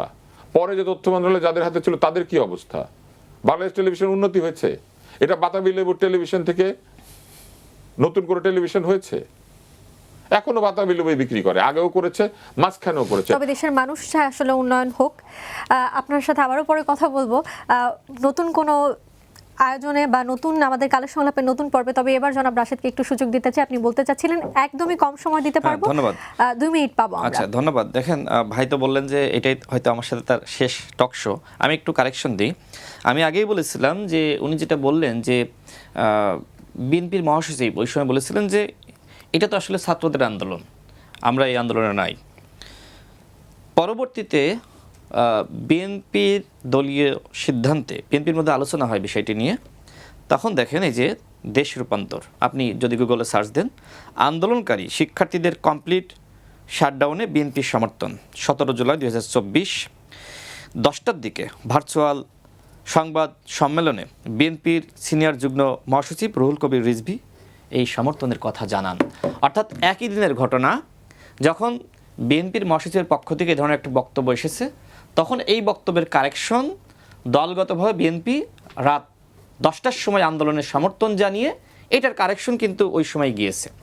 আমরা রাজনীতি করে আমাদের ভুলভ্রান্তি হতে পারে, নানান ধরনের বক্তব্য অনেক সময় চলে আসে, কিন্তু আপনাকে যখন একটা বক্তব্য আপনি আনবেন আর একটা বক্তব্য সামনে আপনাকে হাজির করতে হবে। অর্থাৎ আপনি রাজনীতি করেন, ভাই যেটি বললেন যে আমরা তো সরকারকে সহযোগিতা করতেছি, আমি সেই কথাই বলছি। আপনি যখন একটা কথা বলবেন তখন আর একটা কথা আপনাকে বলতে হবে, অন্যথায় আসলে মানুষ বিভ্রান্ত হবে। আমার যে কথাগুলো আসলে আমি শেষ করতে পারি নাই, তর্ক বিতর্কের মধ্যে আসলে চলে যাওয়া হয়েছিল। তো আমি যে কথাগুলো আসলে এই সময় বলতে চেয়েছিলাম, দেখেন, রাষ্ট্রপতি তিনি আওয়ামী লীগ সরকারকে ফ্যাসিস্ট বলেছেন, স্বৈরাচার বলেছেন। ভাই বলেছেন যে তাকে দিয়ে আসলে বলানো হয়েছে। এখন যে রাষ্ট্রপতি শেখ হাসিনা রাষ্ট্রপতি ছিল, সেই রাষ্ট্রপতি পরবর্তীতে যদি ওই শেখ হাসিনাকেই ফ্যাসিস্ট বলে, স্বৈরাচার বলে, এটা কি আসলে পলিটিক্স না? এখন এই পলিটিক্স যদি আপনি না করতে পারেন তাহলে তো সমস্যা। এখন যারা আসলে সরকারে এসেছে, স্বাভাবিকভাবে ওই সরকারের একজন যিনি পরবর্তীতে, সেটা যেভাবেই হোক না কেন, হতে পারে অনুতপ্ত বোধ হয়ে, হতে পারে তিনি নিজে সুবিধাবাদী, যেটি হোক না কেন, তিনি কিন্তু বলছেন যে তাকে নিয়োগ দিয়েছিল সেই নিয়োগকর্তা তিনি ছিলেন ফ্যাসিস্ট, স্বৈরাচার। এরপরে আসি, দেখেন, এই যে সংবিধানের দোহাই দিয়ে অনেক কথাবার্তা বলা হচ্ছে বলে বলা হয়, এই সংবিধানকে আসলে কারা বহাল রাখলো? আমি, আপনি? ভাই বলেছে যে ওই সময় ছাত্র নেতৃবৃন্দ তারা যেটি চেয়েছিল তার বাইরে গিয়ে কোনো রাজনৈতিক দলকে আসলে করার কিছু ছিল না। আমি নোট করে রেখেছি, এই কথা তিনি বলেছিলেন। তার মানে কি, আমি কিন্তু এই কথা সবসময় বলি যে ওই সময় এই সংবিধান মেনে এই রাষ্ট্রপতির হাতে শপথ নিয়েছিল নাহিদ ইসলামরা, আসিফ মাহমুদরা। এখন আপনি এই সংবিধানের অধীনে আপনি শপথ নিলেন, 6 মাস পরে এই সংবিধান আপনার ভাল লাগলো না। এখন সংবিধান কি এরকম নাকি যে গল্পের বই আপনি লিখবেন 2 দিন পর পর ফেলিয়ে দিবেন? এটা কি হইতে পারে নাকি? এটা কোনো গল্পের বই না। এই সংবিধান মেনে আপনারা শপথ নিয়েছেন, এই সংবিধানের ধারাবাহিকতা আপনারা সৃষ্টি করেছেন। এমনকি এই রাষ্ট্রপতির হাতে আপনারা শপথ নিয়েছেন, এই রাষ্ট্রপতির ধারাবাহিকতা আপনারা সৃষ্টি করেছেন। এখন পরবর্তীতে বলছেন যে বিএনপিকে এই সংবিধান ফেলিয়ে দিতে হবে। আরে বাবারা, আপনারা যে সময় ক্ষমতায় ছিলেন ফেলেন নাই কেন? নিষেধ আপনাকে কে করেছে? আপনাকে কেউ নিষেধ করেছে? ওই সময় বিএনপি বলেন, জামাত বলেন, কারুর এত পাওয়ার ছিল না যে ছাত্ররা যা করবে তার বাইরে গিয়ে তারা পাল্টা কোনো সিদ্ধান্ত নেবে। তার সাথে আমি একমত, তার সাথে আমার ভিন্নমত থাকতে পারে, কিন্তু তিনি যে এই কথা বলেছেন এটার সাথে আমি একমত। এরপরে আমি আসি, দেখেন এই যে অধ্যাদেশের কথা বলা হচ্ছে না, যে অধ্যাদেশ বাতিল করা হয়েছে, গণভোটের অধ্যাদেশ, এইটা বলা হচ্ছে যে গণভোটের অধ্যাদেশ বাতিল করা হয়েছে। এখন গণভোটের জন্য একটি অধ্যাদেশ করা হয়েছিল, সেই অধ্যাদেশের কার্যকারিতা কি? গণভোট। সেই গণভোট কি হয়ে যায়নি? সুতরাং যেটা হয়ে গেছে সেটা তো অটোমেটিক্যালি বাতিল হয়ে গেছে। সুতরাং কেন বলছেন যে বাতিল করা হয়েছে? গণভোটটা বাতিল করা হয়নি। গণভোটের ফলাফলটা কি আপনাকে স্পষ্টভাবে বলতে হবে। যে বিএনপিকে আপনি বলছেন যে সংস্কার বিরোধী, বিএনপির আগের মনোভাব আর বর্তমানের মনোভাব এক নয়। আপনি যদি তার বক্তব্যগুলো শোনেন, ওই সময় বিএনপির যিনি প্রতিনিধিত্ব করেছেন তিনি জনাব সালাউদ্দিন আহমেদ, বর্তমানে স্বরাষ্ট্রমন্ত্রী, তিনি ওই সময় যে কথাগুলো বলেছিলেন এখনও একই কথা বলছেন। ওই সময় বিএনপির পক্ষ থেকে যে কথাগুলো বলা হয়েছিল এখনো একই কথা বলা হচ্ছে। কিন্তু আপনি যে বললেন না, ভাই বললো না যে আমি তো বিরোধী দল, আমার কাজই হলো বিরোধিতা করা। প্লিজ আমি একটু শেষ করি বক্তব্য, 1 মিনিটে শেষ হবে, 1 মিনিটে শেষ হবে। আমার কাজ তো বিরোধিতা। এখন ওই বিরোধিতার কারণে আপনি বিরোধিতা করছেন। দেখেন বিএনপির ওই সময় নোট অফ ডিসেন্ট ছিল না, ছিল তো। এখন বিএনপি সেই সময় বলেছিল যে স্বাক্ষরিত জুলাই সনদের আমরা বাস্তবায়ন করব। বিএনপি এখন কি বলছে? ভিন্ন কথা বলছে। স্বাক্ষরিত জুলাই সনদের বাস্তবায়ন করবে। এখন বিএনপির সাথে অন্তর্বর্তীকালীন সরকার প্রতারণা করেছে। ওই সময় নাসিরউদ্দিন পাটোয়ারিরা কি বলেছিল? 12ই ফেব্রুয়ারি নির্বাচন হবে না। বিএনপিকে আমাদেরকে সেই নির্বাচন আদায় তো করতে হয়েছে নাকি? এখন এসে আসিফ মাহমুদ বলছেন যে ডিপি স্ট্রিট চেয়েছিল যে আমরা 5 বছর ক্ষমতায় থাকি, চেয়েছিল না 29 সাল পর্যন্ত। সার্জিস আলম ওই সময় কি বলেছিল? ডক্টর মোহাম্মদ ইউনূসকে আমরা 5 বছরের ক্ষমতা সরকার প্রধান হিসেবে দেখতে চাই, এই কথা বলেছিল না? এখন বিএনপি তখন কি করবে? বিএনপি কি নির্বাচন আদায় করবে না? বিএনপি নির্বাচন আদায় করেছে, অন্যান্য দল নির্বাচন আদায় করেছে, কেউ নির্বাচন আটকানোর চেষ্টা করেছিল। নির্বাচন নিয়ে যেহেতু একটি চক্রান্ত ছিল, বিএনপি ওই সময় যা বলেছিল এখনো তাই বলেছে। বিএনপির বক্তব্যের ভিতরে আসলে কোনো পার্থক্য ছিল না। বিএনপি এখনো বলছে স্বাক্ষরিত জুলাই সনদ তারা অক্ষরে অক্ষরে বাস্তবায়ন করবে। এবং জামাত ইসলামের প্রতি আমার পরামর্শ থাকবে, যেহেতু আমরা ঐক্যমতের ভিত্তিতে, মনে করেন যে সংস্কারের 100টা প্রস্তাবনা ছিল, ঐক্যমতের ভিত্তিতে আমরা 80টি প্রস্তাবনায় আমরা একটা জায়গায় এসেছি। তার মানে কি বিএনপি এই 80টা বাস্তবায়ন করুক। বিএনপিকে আপনি এই 5 বছর শুধু সংস্কার বিরোধী বলবেন আর আন্দোলন করবেন। যেহেতু বিএনপির জনপ্রিয়তা আপনাদের এই আন্দোলনের কারণে মনে করেন যে খর্ব হতে পারে, তাহলে পরবর্তীতে আপনারা ক্ষমতায় যাবেন, ক্ষমতায় গিয়ে বাকি 20% আপনারা বাস্তবায়ন করবেন। কিন্তু আপনারা অস্থির হচ্ছেন কেন? 2 মাসের সরকার, আপনারা প্রত্যেক দিন রাজু ভাস্কর্যে আপনি কাউকে বসিয়ে দিচ্ছেন, আপনি বাইতুল মোকাররমের সামনে আপনি আন্দোলন করছেন। 2 মাসের সরকারের বিরুদ্ধে আপনি বলছেন যে সরকার উৎখাত চান না, আবার বলছেন যে আরেকটি গণঅভ্যুত্থান আমরা সৃষ্টি করব। দেখেন পৃথিবীর ইতিহাসে কোথাও যারা একবার গণঅভ্যুত্থানের নেতৃত্ব দিয়েছে, যদি তারা ওই পরিকল্পিত রাষ্ট্র বাস্তবায়ন না করতে পেরেছে, তাদের নেতৃত্বে আর কখনোই গণঅভ্যুত্থান হয়নি। সুতরাং এখন যারা গণঅভ্যুত্থান করতে চাচ্ছে, তারা তো আসলে চেয়েছিল যে 5 বছর এই সরকার থাকবে, লুটে পুটে খাবো। বিভিন্ন জায়গায় আপনি চাঁদাবাজি দেখেন নাই, বিভিন্ন জায়গায় আপনি দেখেন না তফদিল বাণিজ্য। 18 মাসের সরকারের কত দুর্নীতি হয়েছে। তারা বলেছিল প্রত্যেক মাসে মাসে আমাদের জবাবদিহিতা করবো, আমরা অর্থের হিসাব দিব। দিয়েছে একবারও? তার মানে তারা চেয়েছিল 18 মাস তো খেয়েছে, 5 বছর ধরে খাইতে চেয়েছিল, যেহেতু খাইতে পারে নাই, এখন তারা এসে ওই জায়গা থেকে এখন হুমকি দিচ্ছে যে গণঅভ্যুত্থান। আরে ভাই, গণঅভ্যুত্থান তো সস্তা জিনিস না আপনি বলবেন আর জনগণ আপনার কথায় বারবার মাঠে নামবে। অ্যাডভোকেট আতিকুরের কাছে যেতে চাই, আপনার কোনো মন্তব্য আছে কিনা এতক্ষণ যা যা আলোচনা হলো সেই বিষয়ে? আপনি কথা মুখে বলবেন, কাজ তো প্রমাণ হচ্ছে না। আপনি বলবেন সব করবেন, এতদিন ছিল সংস্কার, এখন আসছে সংশোধনে। জুলাই সনদে যা কিছু আছে এটি কখনো সংবিধান সংস্কার ছাড়া সম্ভব নয়। ওনারা সংবিধান সংস্কার পরিষদের শপথ না নিয়ে মূলত উল্টো দিকে হাঁটা শুরু করেছেন।